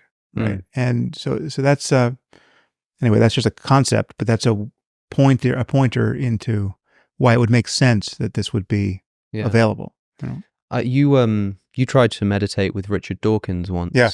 Yeah. It didn't seem to go very well. No, he's a hard case. He's a fantastic person, but he doesn't have enough interest in this, I don't think. The truth is, I've ambushed him, at least twice. Once in a public talk. At the Global Atheist Convention, I ambushed 5,000 atheists, including Dawkins and Dennett, and I think Ion was there. Hitch wasn't there. That was after Hitch died. I think it was 2012. I ambushed them all with like 5 minutes of closed-eyed meditation, and I could immediately hear the rustling of thousands of impatient atheists. And then I ambushed Richard again on my podcast, but no, he the 5 truth minutes is, with him. He's a hard case. He needs and I would have needed some auspicious psychedelic experience to prove that there's a there. It may be a different there. I mean, for me, it was MDMA. The first time. Yeah. And that's not the center of the bullseye. I mean, it's an incredibly beautiful experience, and it's the good version of it. I mean, it's almost only good versions with MDMA. I mean, very few people have bad experiences, provided they actually got MDMA and not something else. I mean, it's an incredibly beautiful and life-affirming experience. It's subtly misleading, in my view, with respect to what the goal is, because it gives you a sense that the goal is this just full flush of socially positive emotion that burns at 1,000 watts and makes you disposed to just do nothing but tell the people around you how much you love them and how grateful you are for them in your life. And it just becomes, there's something, I mean, it's a great experience to have. It's not, in some ways, it's not sustainable for obvious reasons. I mean, like you just can't get, you don't have other gears, right? You're just the guy who. You imagine the legal system, if all the judges and jury were all just on MDMA. Yeah, or the HR departments complaining about what's happening in the office. Yeah, come on, man. I'm sure he's a great guy. I thought he was sexually harassing me yesterday, but now I sort of liked it. I don't know. I think it's interesting to listen to you talk to Richard Dawkins about this kind of thing and try to figure out sort of what's going wrong there.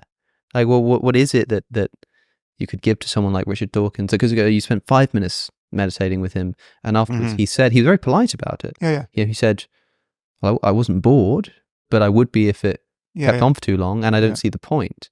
And well, we didn't spend this much time. I mean, I spent much more time with you talking about it here. Yeah. And then we didn't do a guided meditation, but I mean, it's important, I think, certainly for intellectuals. I mean, people who don't really care about understanding it too much and they're just willing to give it a go. There's a door for those people too. But for the more hard-headed skeptical types who are worried that this is adjacent to just whole reams of insufferable nonsense that is that they've been fighting against, their whole career, right? So all the religious analogs of meditation, and meditation itself, is plucked from Buddhism and Hinduism, or at least in the Indian tradition. There's reasons to be worried if you're someone like Richard. So you have to spend a lot of time doing an exorcism on all of that, and that's fine. But it can be done. It's just the person has to be interested enough in it to do it. And if not, again, an experience on MDMA or acid or mushrooms, for someone like Richard, he would come down from that. Again, provided he had a good experience, he'd come down saying, "Okay, you're telling me you can have something like that happen without drugs?" And the answer to that is yes. All right, now I actually didn't know what I was missing. Yeah. Right? That would be the only rational thing to say there. And there's a reason, it's very easy to understand how you could have an experience like that without drugs, because drugs don't do anything to the brain that the brain isn't capable of doing. It's not like you don't get a new brain. You just get, different, either you get more, neurotransmitters in the synapse, or you get the drug mimicking certain neurotransmitters. I mean, almost invariably serotonin in this case. Yep. So it's just like, it's not, you can build a conceptual bridge as to why you should all of a sudden take this possibility seriously, especially if you've had an experience that bowled you over for 4 hours. It just shows you that the mind's capable of more than you were aware of. Yeah. Do you think Christopher Hitchens would have been impressed by meditation? I mean, I can't imagine the man ever the same. sitting down with his eyes closed and reflecting on the self. I don't know. Although, I never spoke with him about whether he had ever done psychedelics, so I don't know if he did. And I get the impression that he didn't, because I'm sure I've heard him talk about drugs in general, referring to them as a pathetic escapism or something like that. And I don't know if he was talking about all drugs there exactly, probably talking about something like cannabis, one of the few areas where he may have agreed with his brother in a strange and unexpected turn of events. You've had strange encounters with that. I have indeed. In fact, Sam, if this entire conversation is going to be about drugs, then good luck. Frankly, I'm sick to death. You could get up and walk out. That would, walking out of your own podcast, I don't think it's quite the same number of views. Alas, so I don't think he would have tried psychedelics, right, Christopher? The one problem is that the deliverances of these methods are not publicly available, apart from just kind of getting a vibe on the person who claims to have this experience, right? It's like the person is people. I'm saying these highfalutin things about the nature of consciousness, and people are watching, wondering, okay, does he really look that different from an ordinary neurotic guy who's essentially, I'm claiming to have this rare experience on some level, and that is transformative. I can only say you wouldn't, you don't know how bad I would have been if I didn't have these experiences, right? So if you're not impressed by me as a commercial for these experiences, well, then you don't know how hard a case I was. But that aside, it's just deeply inconvenient that these are it's basically invisible. But you can just reason yourself there by certain analogs, which are where you can see that the performance is it's just, in certain cases, we're lucky to have objective epistemologically and ontologically proof of an inner subjective competence, right? So, I mean, music is a good example. Like, I'm not musical. Like, I don't, I haven't tried much, but had I had an aptitude for music, presumably I would be musical. I would be playing instruments. I don't play any instruments. I don't listen to a ton of music. I mean, I spend so much time listening to information that I don't leave a lot of time for music.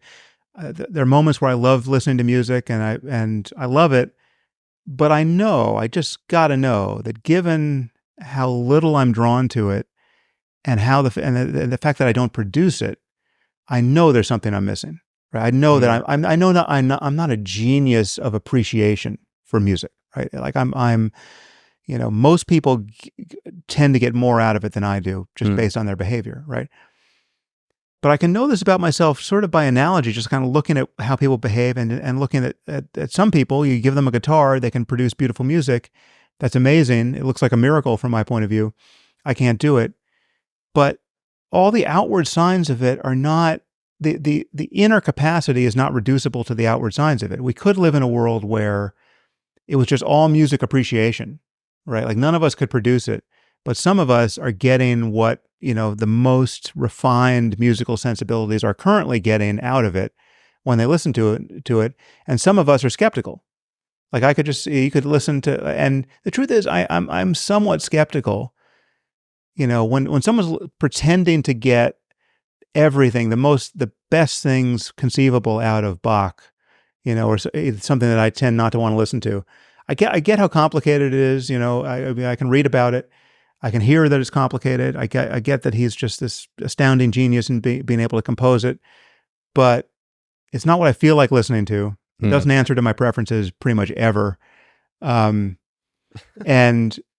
I know I'm missing something. And yet I can know that just by talking to someone like you or someone who's got a deeper appreciation. I could take a skeptical stance. I could say, there's no way you can prove that to me. And the look on your face is not proving. When you listen to Bach, the way you look doesn't make me feel like I should spend more time with Bach. Yeah. But I know I'm missing something, right? I have to be missing something. Have you ever listened to Bach on psychedelic? Good question.